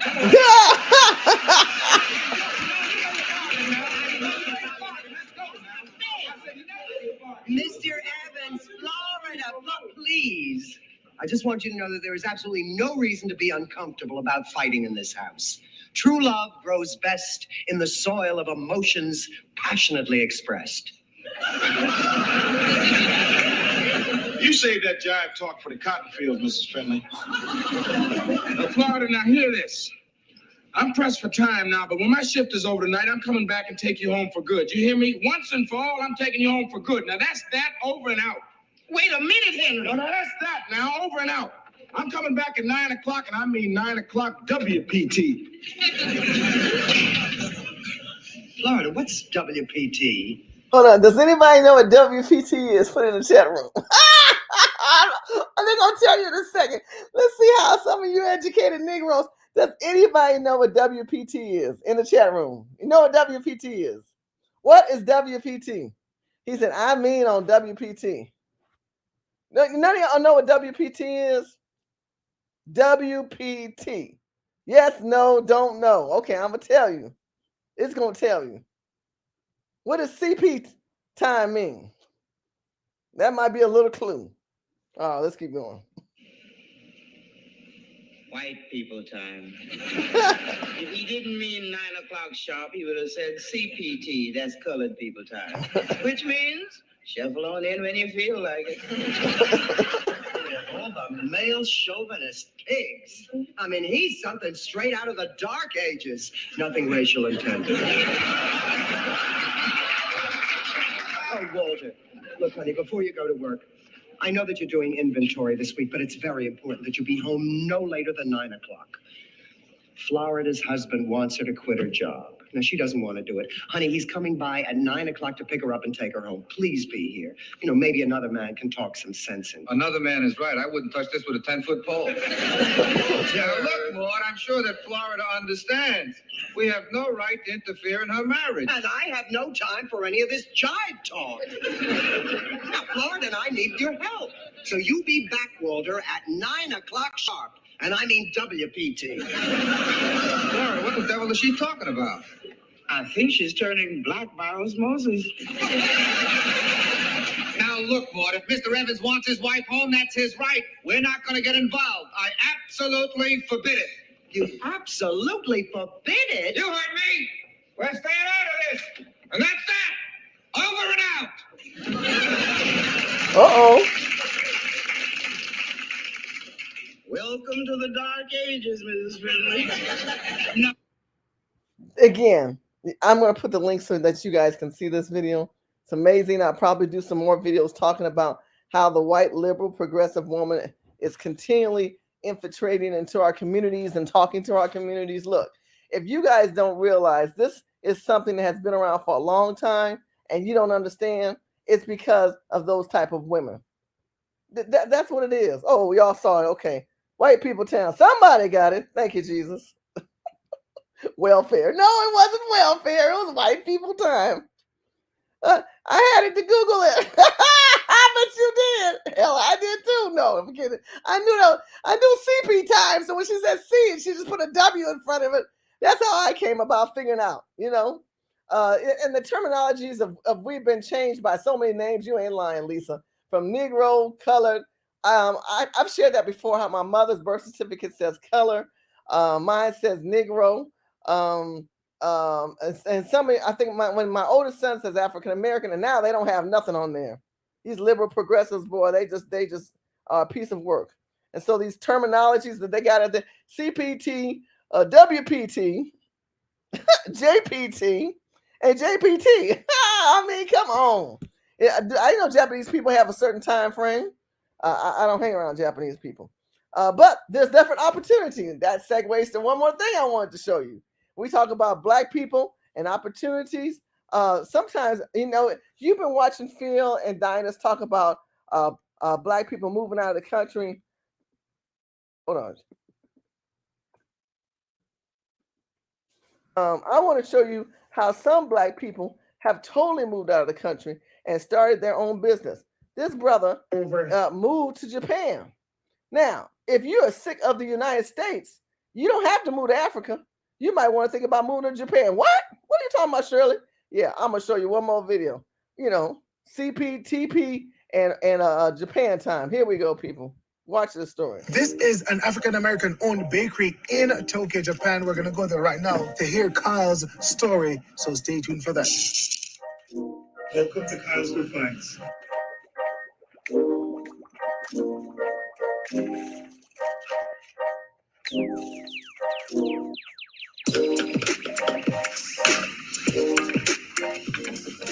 take one slice. Did y'all see One that? slice. Kyle opened his first business in 1992. How many black people were thinking about getting out then? Because we know we're talking about getting out now because they didn't see no opportunities. See, Cal probably saw them liberal white women and took his family and said, oh, no, we got to get out. We got to get out. They've seen the impressible things that have happened since the Ma days of the early 80s. And he got out. Look at this. Just take one slice.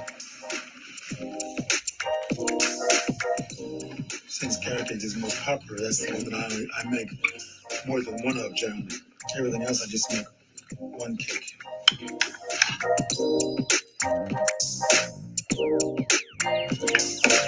And that's it basically. I tell people my cakes are not pretty, it's just a simple cake, that's all.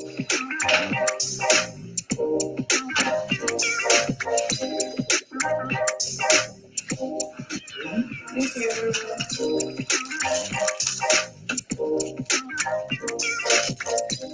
I have customers who've been having carrot cake for 25 years.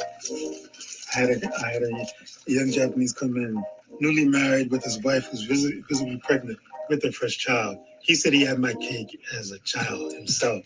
And then he said when his first child was born, that's going to be his child's first birthday cake. And his wife is tearing up. Oh, wow. But that's not the first time now. 2 or 3 times, 2 or 3 generations have come in having my cake. And I've made some birthday cakes for some kids for like 25 years. Wow, it's amazing. One thing about my bakery that I think is different from other bakeries, everything in the shop has gone through my hands. I make everything. So you know where something's coming from. I mean, I put love in all cakes, but if it's somebody I know, I guess it's extra love into the cake.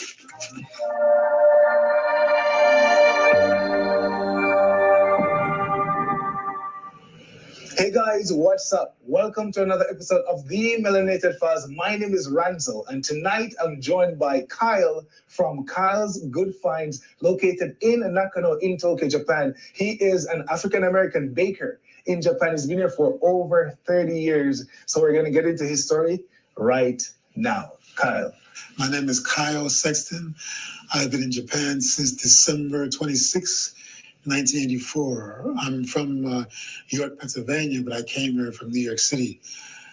I first came here to live, had no idea that I was going to bake or anything. I just taught myself baking after I came here. I always wanted to be a restaurateur, so I was always interested in food. So tell me, how did you start the bakery? I had no idea that I was about starting a bakery. Hold on one second. I'm going to correct something. That is my fault. Yeah, I want to take this thing out of the stream. Sorry about this, folks. Let me hide this. Hide current comment. All right, let's go back to the video. Black people in Japan. Y'all didn't think it was real. Had to show you. There we go. Brother from Japan. Brother from America. Moved to Japan. Yeah, I know. I guess it's extra love. There we go.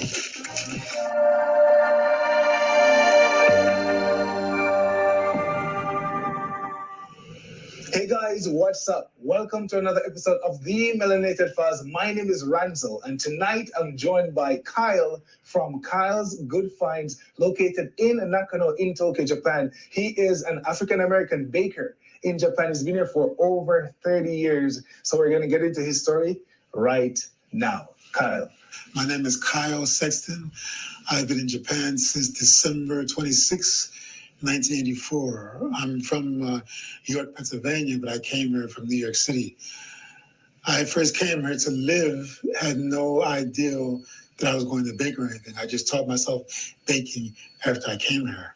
I always wanted to be a restaurateur, so I was always interested in food. So tell me, how did you start the bakery? I had no idea that I was about starting a bakery. Yeah. I came and I was teaching English at first.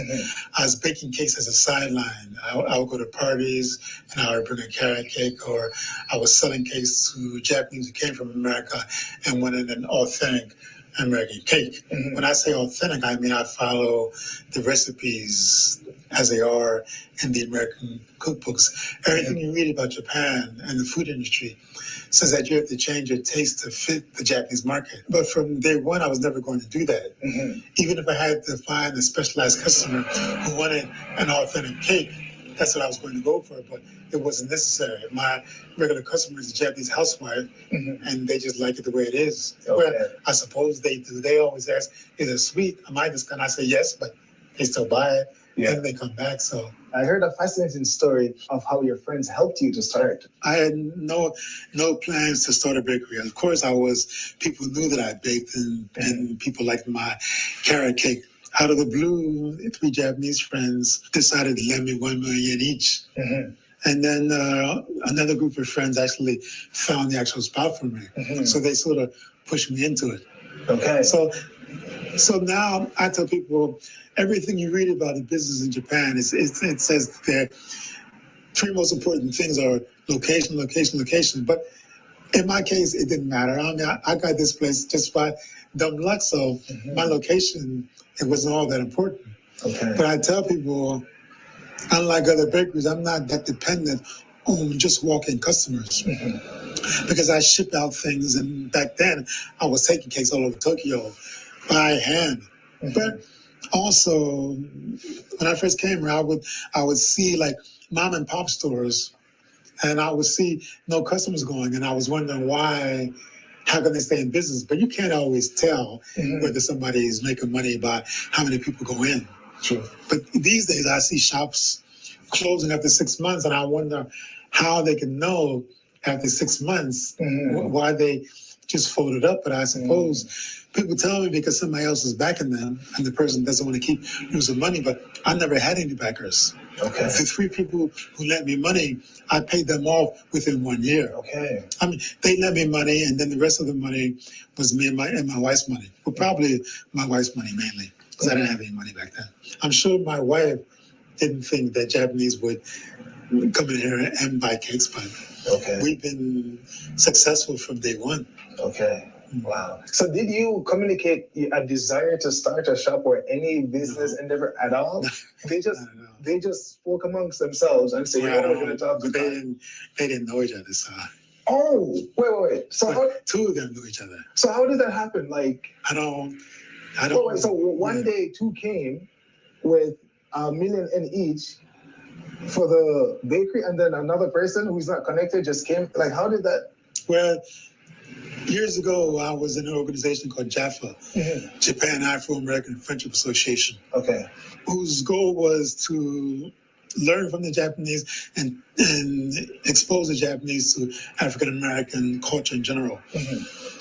There was a group called Saturday School, which was a group of mothers in Nakanoku. Every Saturday, they would take the kids to one of the mothers' houses, and they had what they called Saturday School. They wanted to expose their kids to different cultures. Okay. So when they chose about Black American culture, they contacted Jaffa, and after that, then me and my wife became very close to them, and that's how one of the members there was the one who lent me 1 million yen. So I guess they were like my wife's adopted parents, since my wife's parents disowned her at first. Okay. Oh, because of the marriage? Yeah.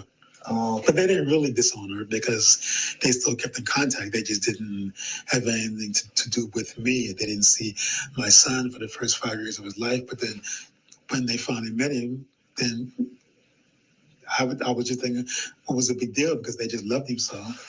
Just a waste of 5 years, that's all. Okay. Wow. So you opened the shop, right? Your friends believed in you, and they were Japanese people. Japanese people invested in you as well. But your wife's parents, I guess because of just the cultural difference and maybe preconceived notions, they weren't too sure about the relationship. Just my wife's parents. I was still close with my wife's sister.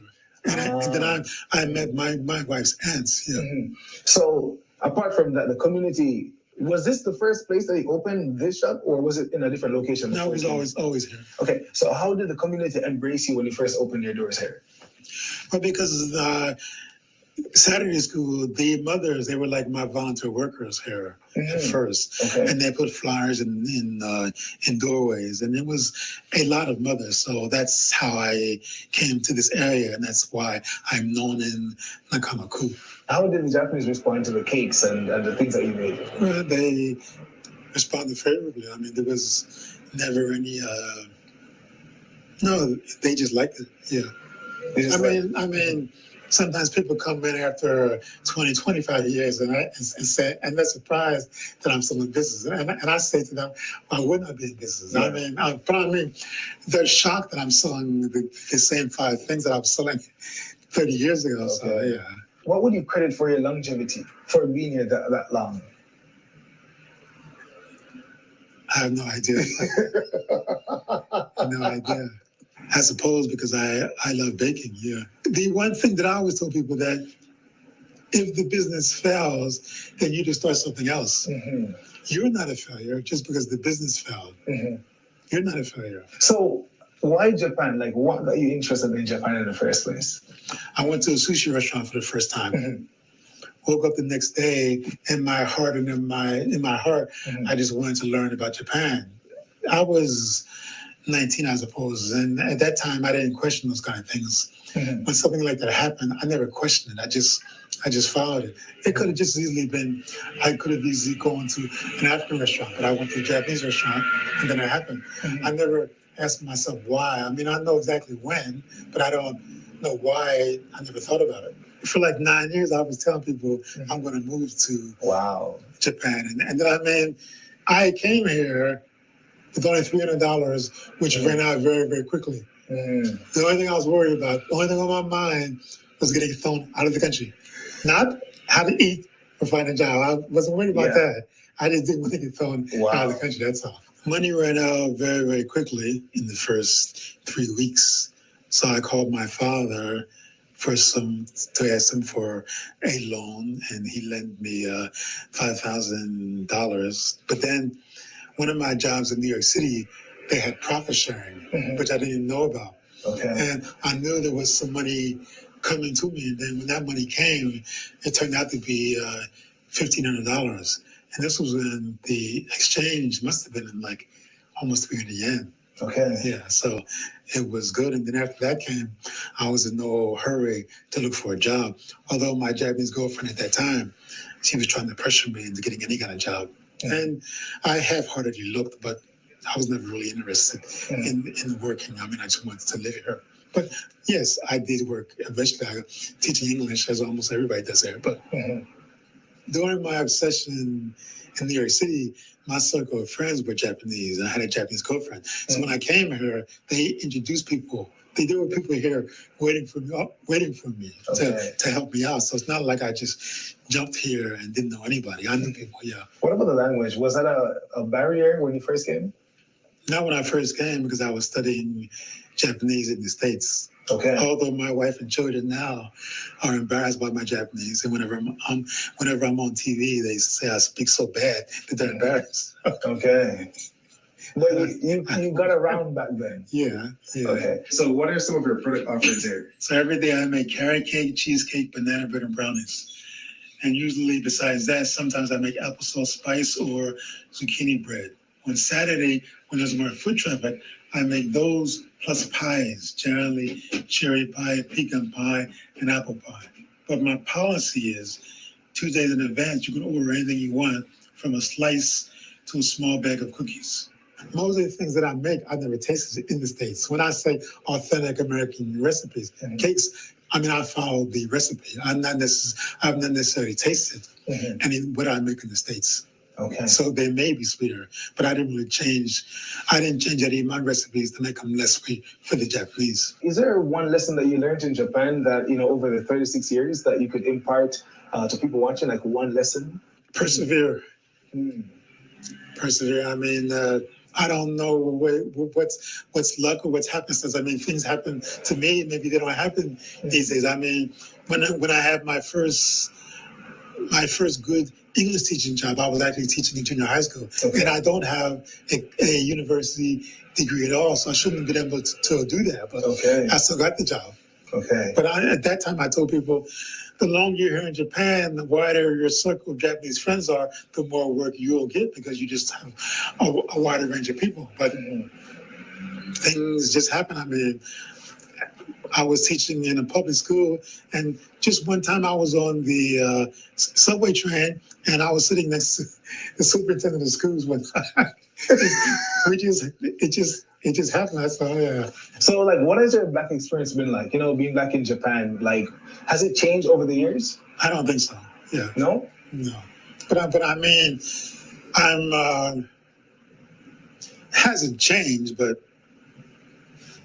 I became more involved with black people after I came here. Oh, how so?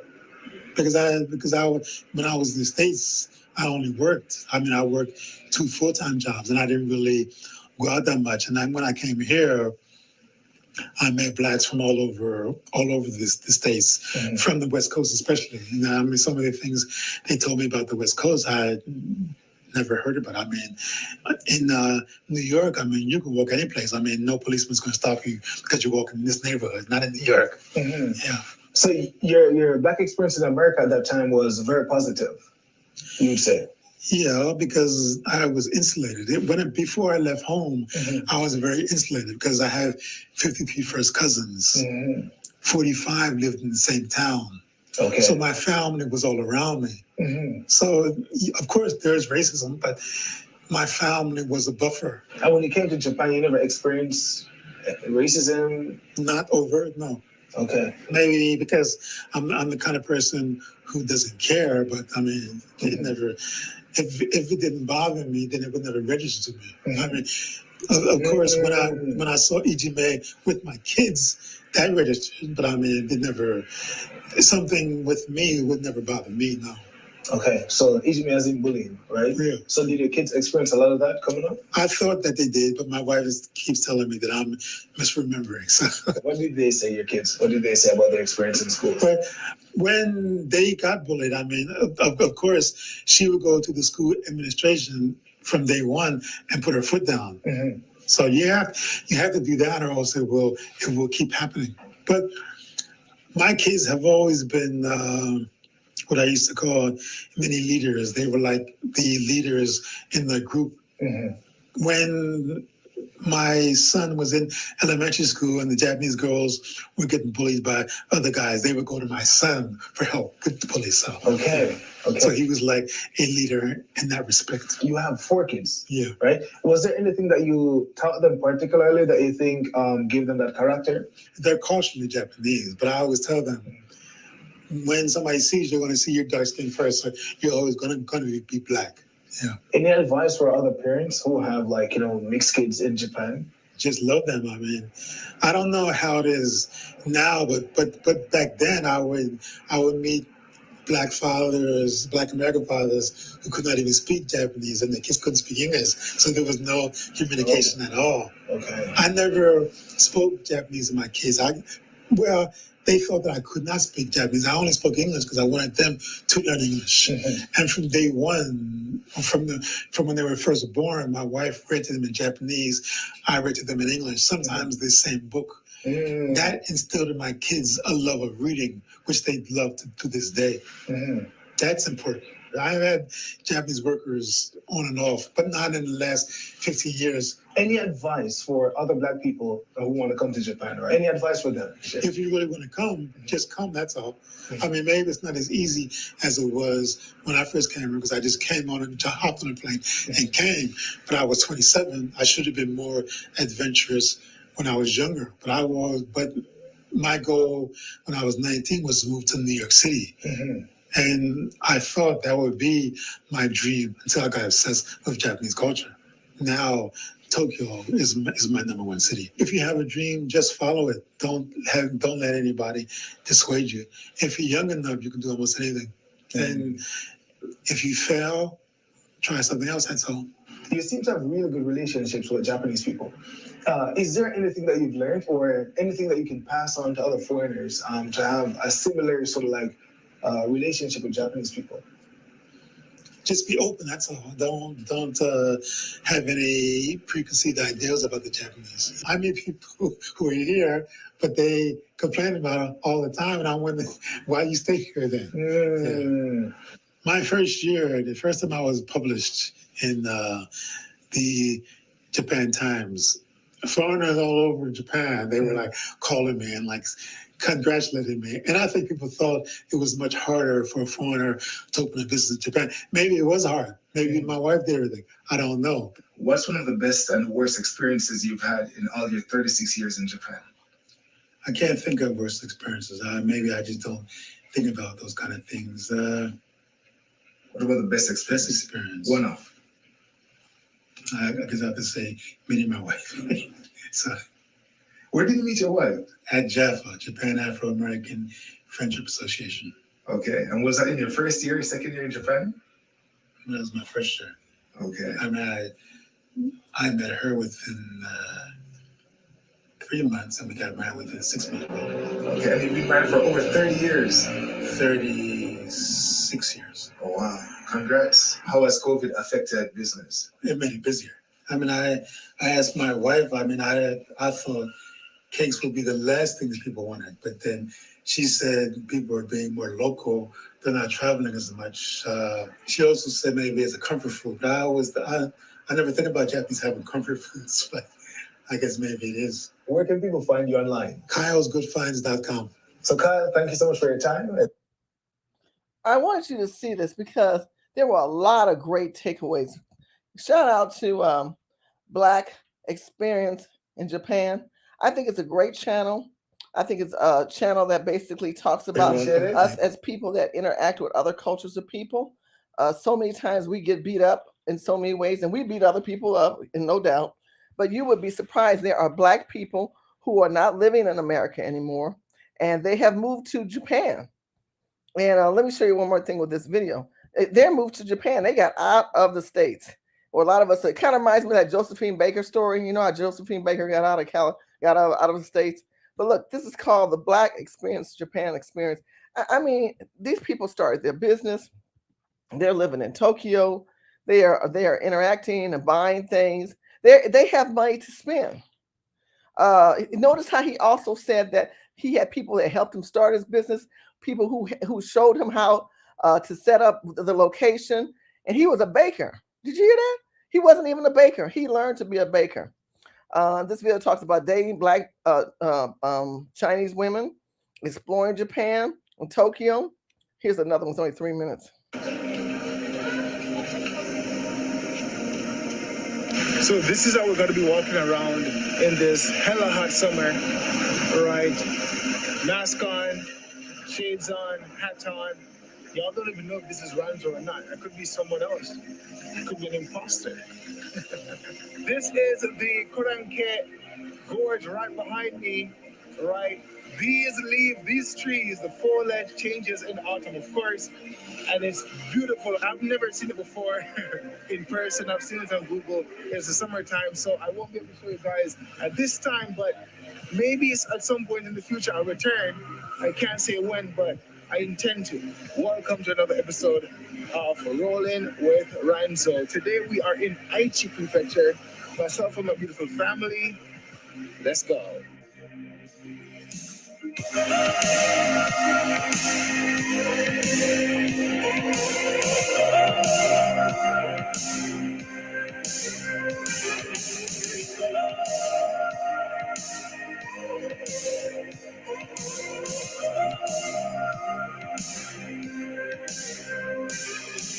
So a lot of foreigners, like myself, find themselves here. The way I discovered this spot was to randomly click on an attraction on Google. So this wasn't transcribed. Oh, nice. This is gorgeous. Oh, snap, okay. Okay, there's like so many people. I never knew that people actually went inside there. Now I feel like I want to go into the water. Koronke is a gorge created by the Yodo River, a tributary of the Yahagi River. It is a part of Aske Town in Toyota City, Aichi. The gorge has over 4,000 maple trees said to have been planted in 1634. I want you to realize something, people. As African American people in this country, what I find interesting is we don't explore it and we limit ourselves, right? Here's this brother here talking about Japan, talking about the different places to eat, talking about the cultures of the people. It doesn't hurt for us to be open to receive that. It doesn't hurt if you're at a point you tired of your own people. It's okay. Trust me, Negroes are a lot of work. Trust me. To convince them, to educate them, to make them work together, to deal with the people who are filtrating into our community. These white liberals who continue to put their minds into our minds. Sometimes you just need to escape. And you saw that with that brother who was out there who decided to, yes, I have a Japanese wife. Don't hate the man because he got a Japanese wife. That was his choice. That was his choice. But look how they gave him money. Look how they sponsored him. He gave him money, right? They gave his money, him and his wife and his kids. Now, his kids know 2 languages. Do your kids know 2 languages? Before you hate, do your kids know 2 languages? He made it clear that, yes, his wife was Japanese. So you also focus on the Japanese wife. I want you to focus on the damn opportunity. Did you hear what the man said? Did you hear him say how they helped find the place? They helped find the location. And did you see in that other video how beautiful that culture was and opportunities? There are many opportunities that are out there for us. This is the problem, though. We don't take the time to do research. We don't take the time to understand the difference. And yes, there are children who are half Japanese and half black, but them people are thriving. Are you thriving? Are you thriving? You know, we talk about the housing and how we are living and other black men who are in business. Now, there are black people who also have restaurants in Japan who are doing extremely well. Extremely well. And I wanted to talk about them, and then I'm going to probably end my show. But I want to show you about we talked about buying houses, but if you want to start a business that's not in America, I want you to learn there's other perspectives and other opportunities that are out there. But if you don't open your mind and you continue to marginalize yourself, that's your loss. Not mine, but yours.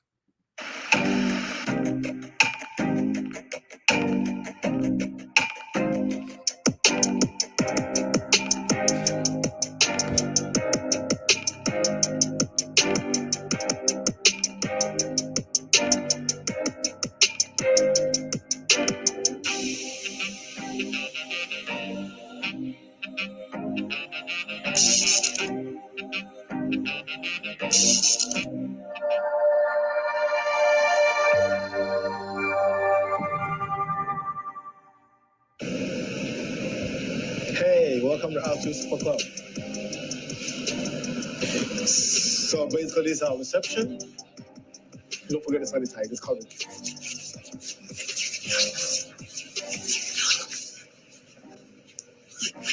Come over, let me show you inside. We call this section 5. It's more like, by itself, but people really like to stay sometimes when they want to be a little bit private. Is another VIP section. Yeah, so there's a stationery pad where we keep most of the menus, and this is Louis XIII. It's a very good cognac. You should try it someday. That's if you take alcohol. I don't know about that. Personally, this is my favorite part. It's the VIP. It's more sophisticated, more private. You can have your own thing, be by yourself and enjoy. I'll show you the section then. Come on into it. This is a DJ booth. Yeah. Where we have DJs on DJs from Thursday, Friday, Saturdays, and holiday weeks where we play all good music. All good music. There's another VIP station too. There's another VIP station here too. People like to sit here sometimes. So yeah, basically about it. Let me show you the kitchen. So this is some of our main varieties we have. Guacamole, Caesar salad, beef steak, spicy buffalo wings, and fried potato. This is the main menu, which has both the food and cocktails and other drinks all together in one. we can go through some pages. The first page is the food. We have different varieties of food. Burger slices, it's a mini burger, little burgers, very, very popular. That's what a lot of people eat. Come with me inside the bar. So this is the bar. We have 4 stations. These are the drinks, some of the drinks. One bartender here, one bartender there. Same here as well. So this is the VIP menu. Whenever you come, you want to get a table. This is the menu we present to you, and then you make a choice for yourself. We have about 10 different selections of martinis, different types of martinis, champagne cocktails, caprina margaritas. We basically have everything. Mojito selection over different varieties, and we have our own signature drinks as well too. Yeah.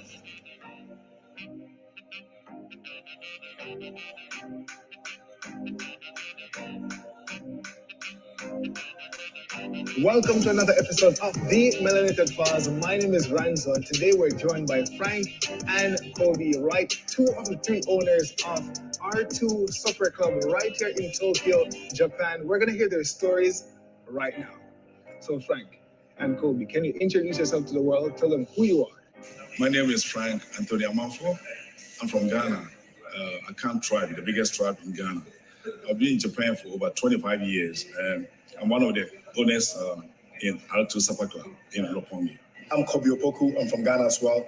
Been in Japan for 14 to 15 years, and I'm one of the owners here as well. You said it's 3 owners, right? So Yeah. Kazim is the 3rd owner, but he's not here today. He's not here today. So you guys are father and son.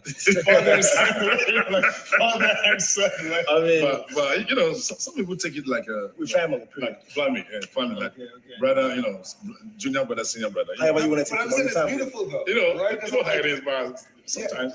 No, I'm saying it's good. That's right? cool. Because I wish I was in business with my father That's too. right. I get where you're coming from, like running a business with your father. Yeah, together. isn't it beautiful? Yeah, Like, what's the dynamic? Oh, it's good. It's very good. It's a good feeling. When we hear it's business, strictly business. Okay. You don't bring family in here now.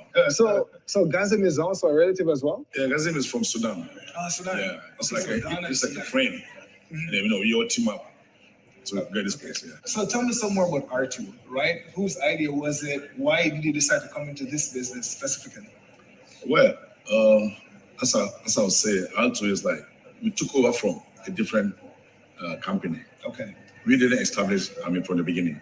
Okay. So it's like we took over almost like 3 years ago. I think November will be the 3rd year since we came to R2. I think it was owned by a group called UCM. Okay. Yeah. And, me, Kobe, and Gazim, we just teamed up and, we said that we want to take over this place. And then we bought it from that company for about 3 years ago. And I think we have been successful. We're doing a very good job. And it's like a lounge, bar, restaurant. This is the best place, you can get in Tokyo right now. Okay. And it's just got a big name. Okay. Yeah. So what's the offering like? Like what type of atmosphere should people expect when they come inside? Oh, well, here it's like, we play, like, we have a DJ, spinning, like, old school, new schools, R&B, hip hop, and whatnot.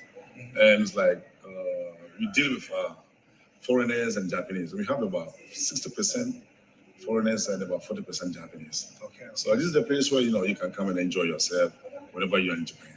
So you've been in Japan for 25 years, right? That's right, yeah. 15 years. About Have you guys always thought about business in Japan before this one, or this is your first venture together? Oh, I've been in the business for a long time. Okay. But since I've been in Japan, this is the business I've been doing. Okay. Bar, club business, that's it. Okay. Yeah. So this is the latest venture. That's right, this is the latest one. Okay. All right, so let's go back to the beginning, right? So tell me about why Japan in the first place, right? You're in Ghana. Why did you decide to come to Japan? Well, that's a long story. Let me make it short. Yeah, I'll make it short. Actually, I'm a banker by profession. Okay. Yeah, I was working at the Ghana Commercial Bank in Ghana. I was in Kumasi. Okay. Yeah, University of Science and Technology. So I was on leave, and I decided to travel. I've been in Ghana for so long, so I was like, let me go outside the country. But actually, I wanted to go to Australia, but my visa process wasn't okay. Okay. So I was able to get a Japanese visa. So people were like, why do you go to Japan? For what? It's very different. Yeah, it's Japanese, different. not English. I said, no, let me try.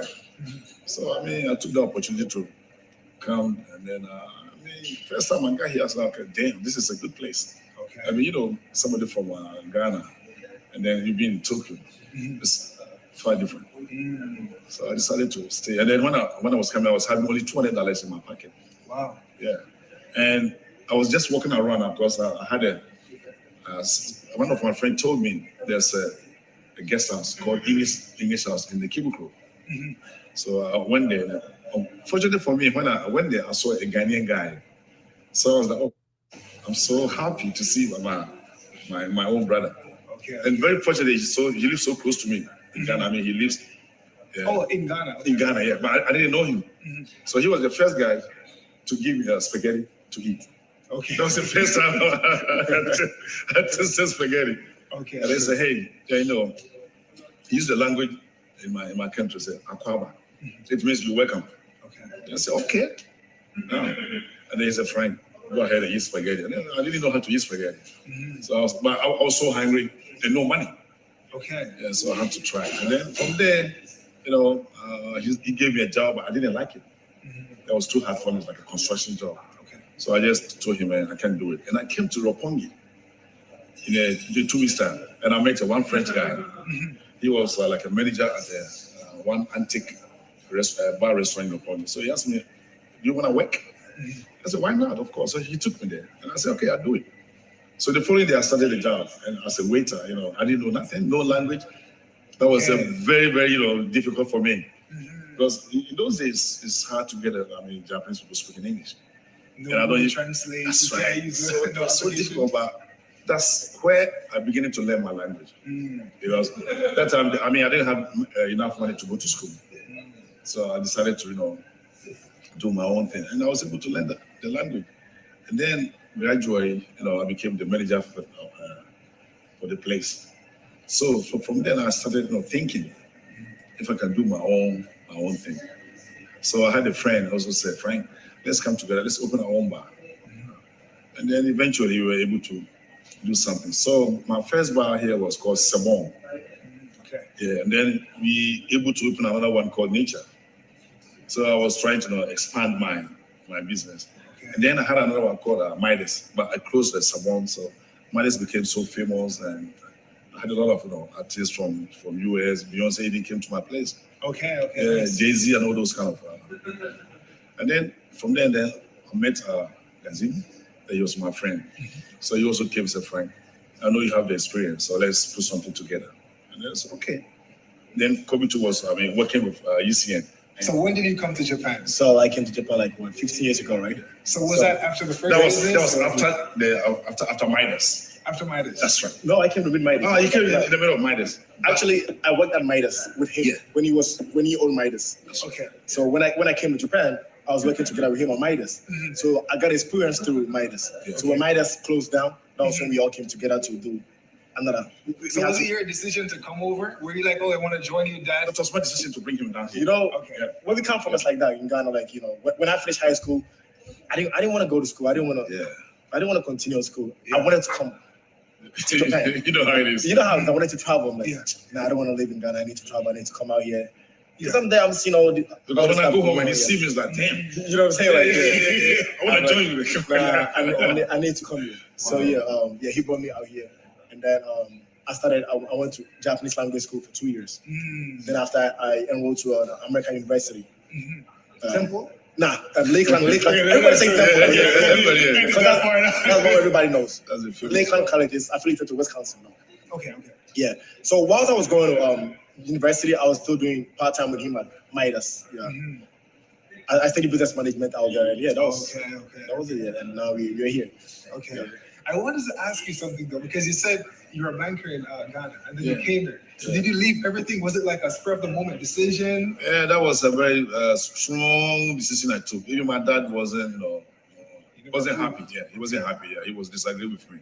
But I told him, I said, look, I gotta do what I gotta do. So it was an adventure. Yeah, and I came, but was it a great opportunity? You were seeking great opportunity? Oh, yeah. Yeah, because I said to myself, since I'm here, I get to prove coming to Japan. So I try as much as possible, never to, prove that why did I come to Japan? Yeah. So I want to be like I came to Japan for a purpose.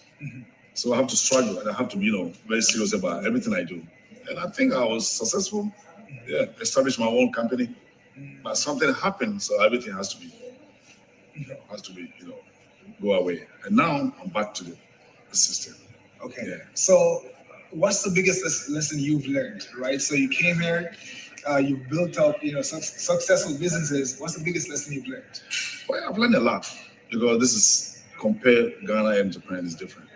What I've learned from here is like this is the place where law-abiding country because here in Ghana, we're all human beings, but the difference is the law works here. The law doesn't work in my country, and people they work hard. They are very polite, very clean, very sexy. And if you work hard, I think you'll be able to live with this people. Yeah. So, what do you think it takes to be successful in business in Japan? Like, what do you need to be successful in business in this country? I think you need to, be with them and learn their language. And you have to know their culture. I think you have to be honest. Honesty is very, very important in this country. Yeah. Other than that, you cannot. And the culture. The whole thing is the culture and respecting the culture. You know what I'm saying? Yeah. And it's about respect. Yeah. Japanese is about their culture. Yeah. So when I came in, right, I rolled up to it R2. It's a beautiful establishment, right? Beautiful place. The layout is beautiful. How has the community responded or received R2?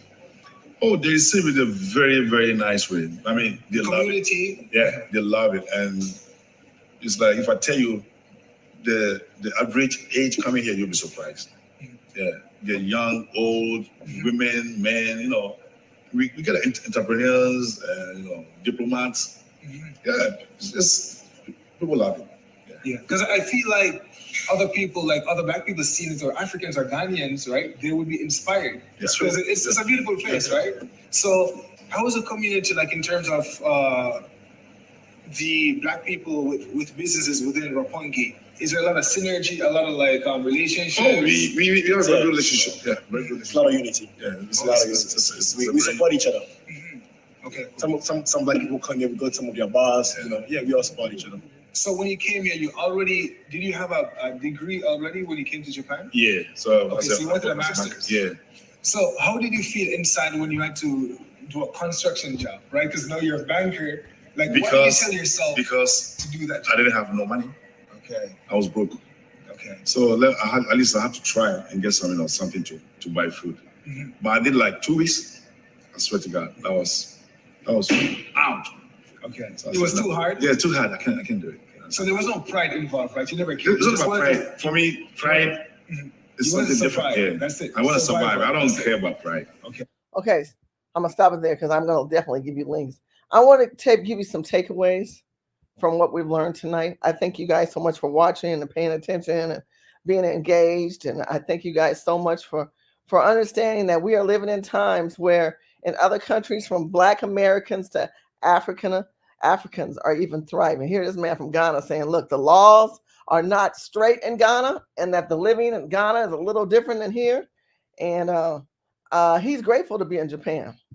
And please click the like button and share this video. If you could click the like button, leave comments. Your comments mean a lot to me. I appreciate it so much. I appreciate your comments. I appreciate you sharing and talking to me. Texas, enjoying Texas and enjoying the things that we have to learn from different cultures is important to me. And like I told you, God, family, and country, food, water, and shelter, that's your focus. That is where you need to focus. Who was it? Someone in the chat room, I'm gonna pivot a little bit, had mentioned I got bad credit. The Divi program is the way to go. If you sign up at Cal Texas Homes, we will break down. You don't want to share all that online, your personal, if you got good or bad credit. Some things you don't want to, air out there. It's okay. I want you to go at Cal Texas Homes and I want you to sign up and I want you to get engaged and tell me what is it that you would like to do. And then we will get back to you. There'll be a team available Monday. We have people in California. We have people in Texas. And if you don't want to move to Texas, we can move to other parts. But, the good part about Texas, there's no income tax. There is property tax, but there's great opportunities. Like I told you, as far as the schools and the Black families that we see moving. California is at 6% to 9% Blacks, and there are other cultures of people that are leveraging. If you do not study the leverage plans that are out there, you're going to fail yourself. You're not going to create that generational wealth that the white people do. See, they get to create generational wealth, but we don't. We're enslaved. We're in bondage to these banks that don't respect us, and they continue to think we're going to let this go. We're going to continue to talk about reparations. We're going to continue to understand that the Black man is being promoted, emasculated, and in the news. People that continue to be in the news, those people will always be in the news because they want attention. They want attention. They want you to look at them and see them. But this is how I feel. It is up to us to get past that. We talk about it, but we've got to get past that. We have to understand we as a nation of people have to have the opportunities to value who we are and what we bring to the table. And if we don't do that, then we fail ourselves. I'm going to take a couple questions and then I'm going to probably chill out. Absolutely. I wish I'd stopped in Ghana. I've never been to Ghana or Africa. Maybe one day I'll go.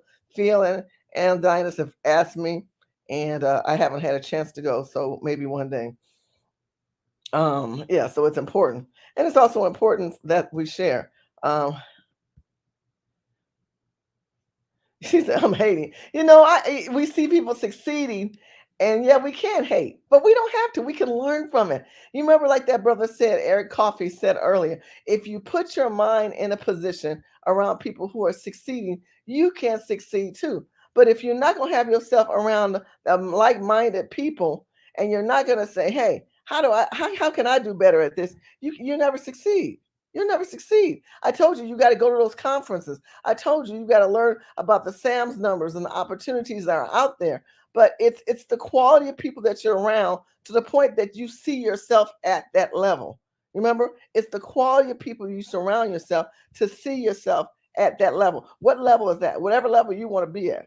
Now, if you don't want to be at that level and you don't see yourself succeeding, you don't forget it. I put that Eric Coffey video. Oh, here we go. Listen to this. What I like to say for folks is this is a mental game. This is mental game. So you've got to have the mental fortitude, and it's really hard. Now listen what he said. He said it's a mental game. Mental, spiritual, physical, right? Because mentally, there's too many people telling you can't do it. Physically, you see people not doing it. Visually, right? We talk about kinetics. NLP, study NLP, write that down. Neurological programming. We have been programmed to think of ourselves less than, cannot have than, should not be than. And now tonight, I am showing you all these different ways. If you just chimed into this video, please take the time to go back to the beginning, be patient. There's the parts of the beginning I didn't realize the video wasn't showing, but I do show it again later on in the time frame of this video. But listen to what Eric is telling you. It is that mental capacity that you have to be strong to realize that your surrounding is not you. You have an agenda that you're trying to create and address. To have that when you're not around like-minded individuals or people that can comfort and support you in your times where things aren't going the way that you believe, things aren't always, you're not as encouraged that day. You don't wake up on the right side of the bed. You don't feel so cheery and with glee. And you guys know Black people are very emotional. We walk around emotional. Oh, woe is me. Oh, they say I can't have it. Or you get the mod women, right? You got these liberal white women and white men and the ABCDFG people with that you are a pet project. I love who said that. Was it Mela? One of y'all said it. Shout out to you. We are pet projects to white society and to society as a whole. Not just white society, but society as a whole. That is not what we are as a people. We have contributed. We have built this country. We have contributed greatly to this country. Unfortunately, government has leveraged to the latitude of these other people, and now our mindset is off. So the mental mind play has to end tonight. Tomorrow, I want everybody to wake up and start with an attitude of, I'm not that person I was before. I'm going to go through Shirley's videos and I'm going to research every one of these things and see if it's applicable for me. And those are the things that we want to be there to support you, because the journey is a long one. This is not a sprint. It's a marathon. This is not a sprint. It is a marathon. It is a filter process that you have to go through for the reprogramming that you have to put yourself through to get to where you want to go. Write that down. It's the reprocessing of your own thought patterns, the reprocessing of, should I watch this channel? Should I watch this channel? Because some of these channels, I've watched these brothers and sisters, they don't add any value. They bring out the bad and the ugly of our community. How does that help next leveling you? How does that help you get to where you need to go? Or are you going to continue to hate and bring this torment in your brain of confusion because you have no placement of a direction? I want you to have a direction. Eric, this man that you see right here in front of you, he wants you to have a direction. But unless you want that, it ain't going to happen, my brother. It ain't going to happen, my sister. Even if you are not Black watching this video, all these principles apply to you too. You never know. You might have a Negro in the tree. You never know.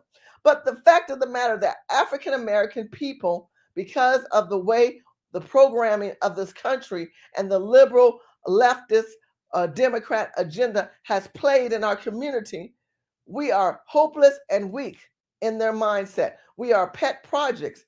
Now the turn of the tides are coming about. It's up to you on how you want to ride it. And if you plan on being in this for any sustained period of time, you're going to need to be with folks that support you, encourage you. What I like to say for folks is this is a mental game. This is mental game. So you've got to have the mental fortitude, and it's really hard to have that when you're not around like-minded individuals. When you're not around like-minded individuals. See, if you don't have people that don't believe in what we're talking about tonight, and as soon as you go share this good information and they come back backlashing you or flacking you for what you're thinking or what you've heard from me and others in these videos that we've shared, you ain't gonna go nowhere, bro. You ain't going nowhere because they ain't gonna let you go. They gonna hold you back. You know that. They gonna hold you back mentally, physically, and spiritually. Sister, you need to pray about that before you do anything. You need to step down and let God talk to you. You know, scripture said faith without works is dead. There is an effort. Most people fail for lack of effort. Make an effort tonight to make a conscious decision in your personal life tonight to want to have to be better. Because if you don't want to do that, ain't nobody gonna love you better than you. Ain't nobody gonna love you better than you. But see, that mental mentality that when you go at night and you get worried and you get stressed, how do you deal with that? It starts with the mind. Or people that can comfort and support you in your times where things aren't going the way that you believe. Now, are you putting yourself around people that comfort and support you? Maybe you don't have that. Then you need to be an affirmation of yourself. I'm smart, I'm intelligent, I'm confident, I'm a good person. Write those things down. Say them to yourself. Talk to yourself. I talk to myself to help myself succeed, and you can too. Because sometimes you have people so bad in your life, you're around, it could be so bad of a situation, you don't have comfort zones, you don't have support bases. So how you break free from that is you create one within yourself. And as you speak those affirmations into life, God will place the people who agree with you in that mindset. Things aren't always, you're not as encouraged that day. You don't wake up on the right side of the bed. You don't feel so cheery and with glee. And those are the things that we want to be there to support you, because the journey is a long one. This is not a sprint, it's a marathon. And if you plan on being in this for any sustained period of time, you're going to need to be with folks that support you, encourage you. What I like to say for folks is this is a mental game. This is mental game. So you've got to have the mental fortitude, and it's really hard to have that when you're not around like-minded individuals. So you see, it's being repetitive, but I want to say for folks is I want you to realize in this video that it starts with you. I want to end you on a note that will help you. Something came to my spirit just now, and I want to share this with you. I want you to realize that if you're having somebody who might be watching this video, this applies to. If you're having problems sleeping at night, I want to give you something that's going to help you. I want to give you something that's going to help you. I watch. This is the video you need to watch right here. You turn this video on. I might get dinged from YouTube, but I don't care. I ain't trying to make no money. Listen. Over you tonight are words of. Find rest for your soul as you listen to this peaceful Bible meditation for sleep and relaxation. Click the join button below to upgrade to an Abide YouTube channel membership. Unlock channel perks like early access to new videos before they premiere, members-only videos, live chat premieres, discount codes, and more. For access to more Bible meditations that can be enjoyed This is going to help you sleep at night. It's like, Shirley, why are you showing me this? Because if you have problems falling asleep, you turn this down on low. And after the first hour, the screen goes black. I'm going to show you. free at a length and audio background of your choosing. Download the Abide app from the link in the description below, or in the iTunes or Google Play Store. Psalm 91. He that dwelleth in the secret place of the Most High shall abide under the shadow of the Almighty. I will say of the Lord, He is my refuge and my fortress. My God, in Him will I trust. I want you to listen to this video. Now, this video is 6 hours long. You're going to fall asleep. But at the first hour, this is what happens. Life and peace.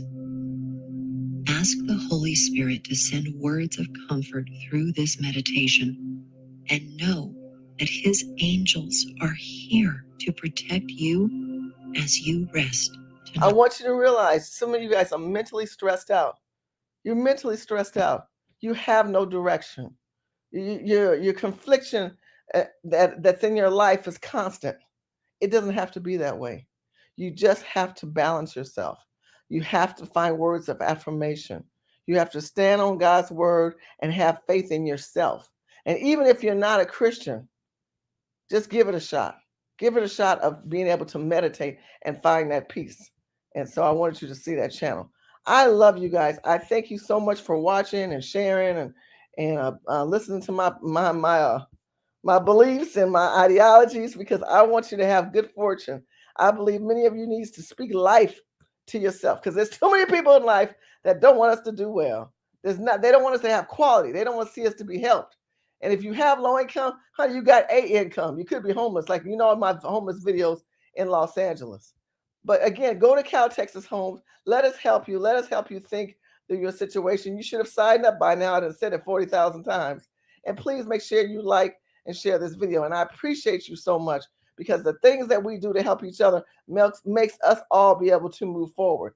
We cannot move forward if there's other people pushing us backwards. Be conscious of these liberal progressives that want to see you in a new ideology, in a new light, and have you distracted from focusing on your life, and have you distracted on focusing on everybody else, the Ukrainians, the Afghanistanians, I know I said it wrong, Afghanistan people. They have you focusing on the illegals, the immigrants, the El Salvador. What about you and your people? Okay, put the oxygen mask on yourself first. And when you're able to do that, when you're able to see things in the light that's going to help you, you will be a better person. But if you can't understand that they want to keep you welfare, they want to keep you broke, you will always be broke. You will always be broke. You will never learn to love and have the same understanding as you see these other cultures of people have. You will be a slave master to the situations of these liberal, progressive women and men in this country. But I believe that you're better than that. Like I said, if you want to learn more about the South, not only Texas, but Mississippi, Alabama, contact us, because there's opportunities in the South that are not in the states, and states, and I call it states, meaning that are not in the West Coast or the East Coast, like in New York or California, and they are in the South. I love you. Please make sure you like, subscribe. If you have any questions, please contact me. And if you like this video, let me know if you want to know more about it. Remember, if you don't have a lot of money, divvy, go to me and I will show you if you qualify. But that is a great company to go to, as well as Knock, to learn more about your business. I love you guys. Let's keep in touch, and we'll talk soon.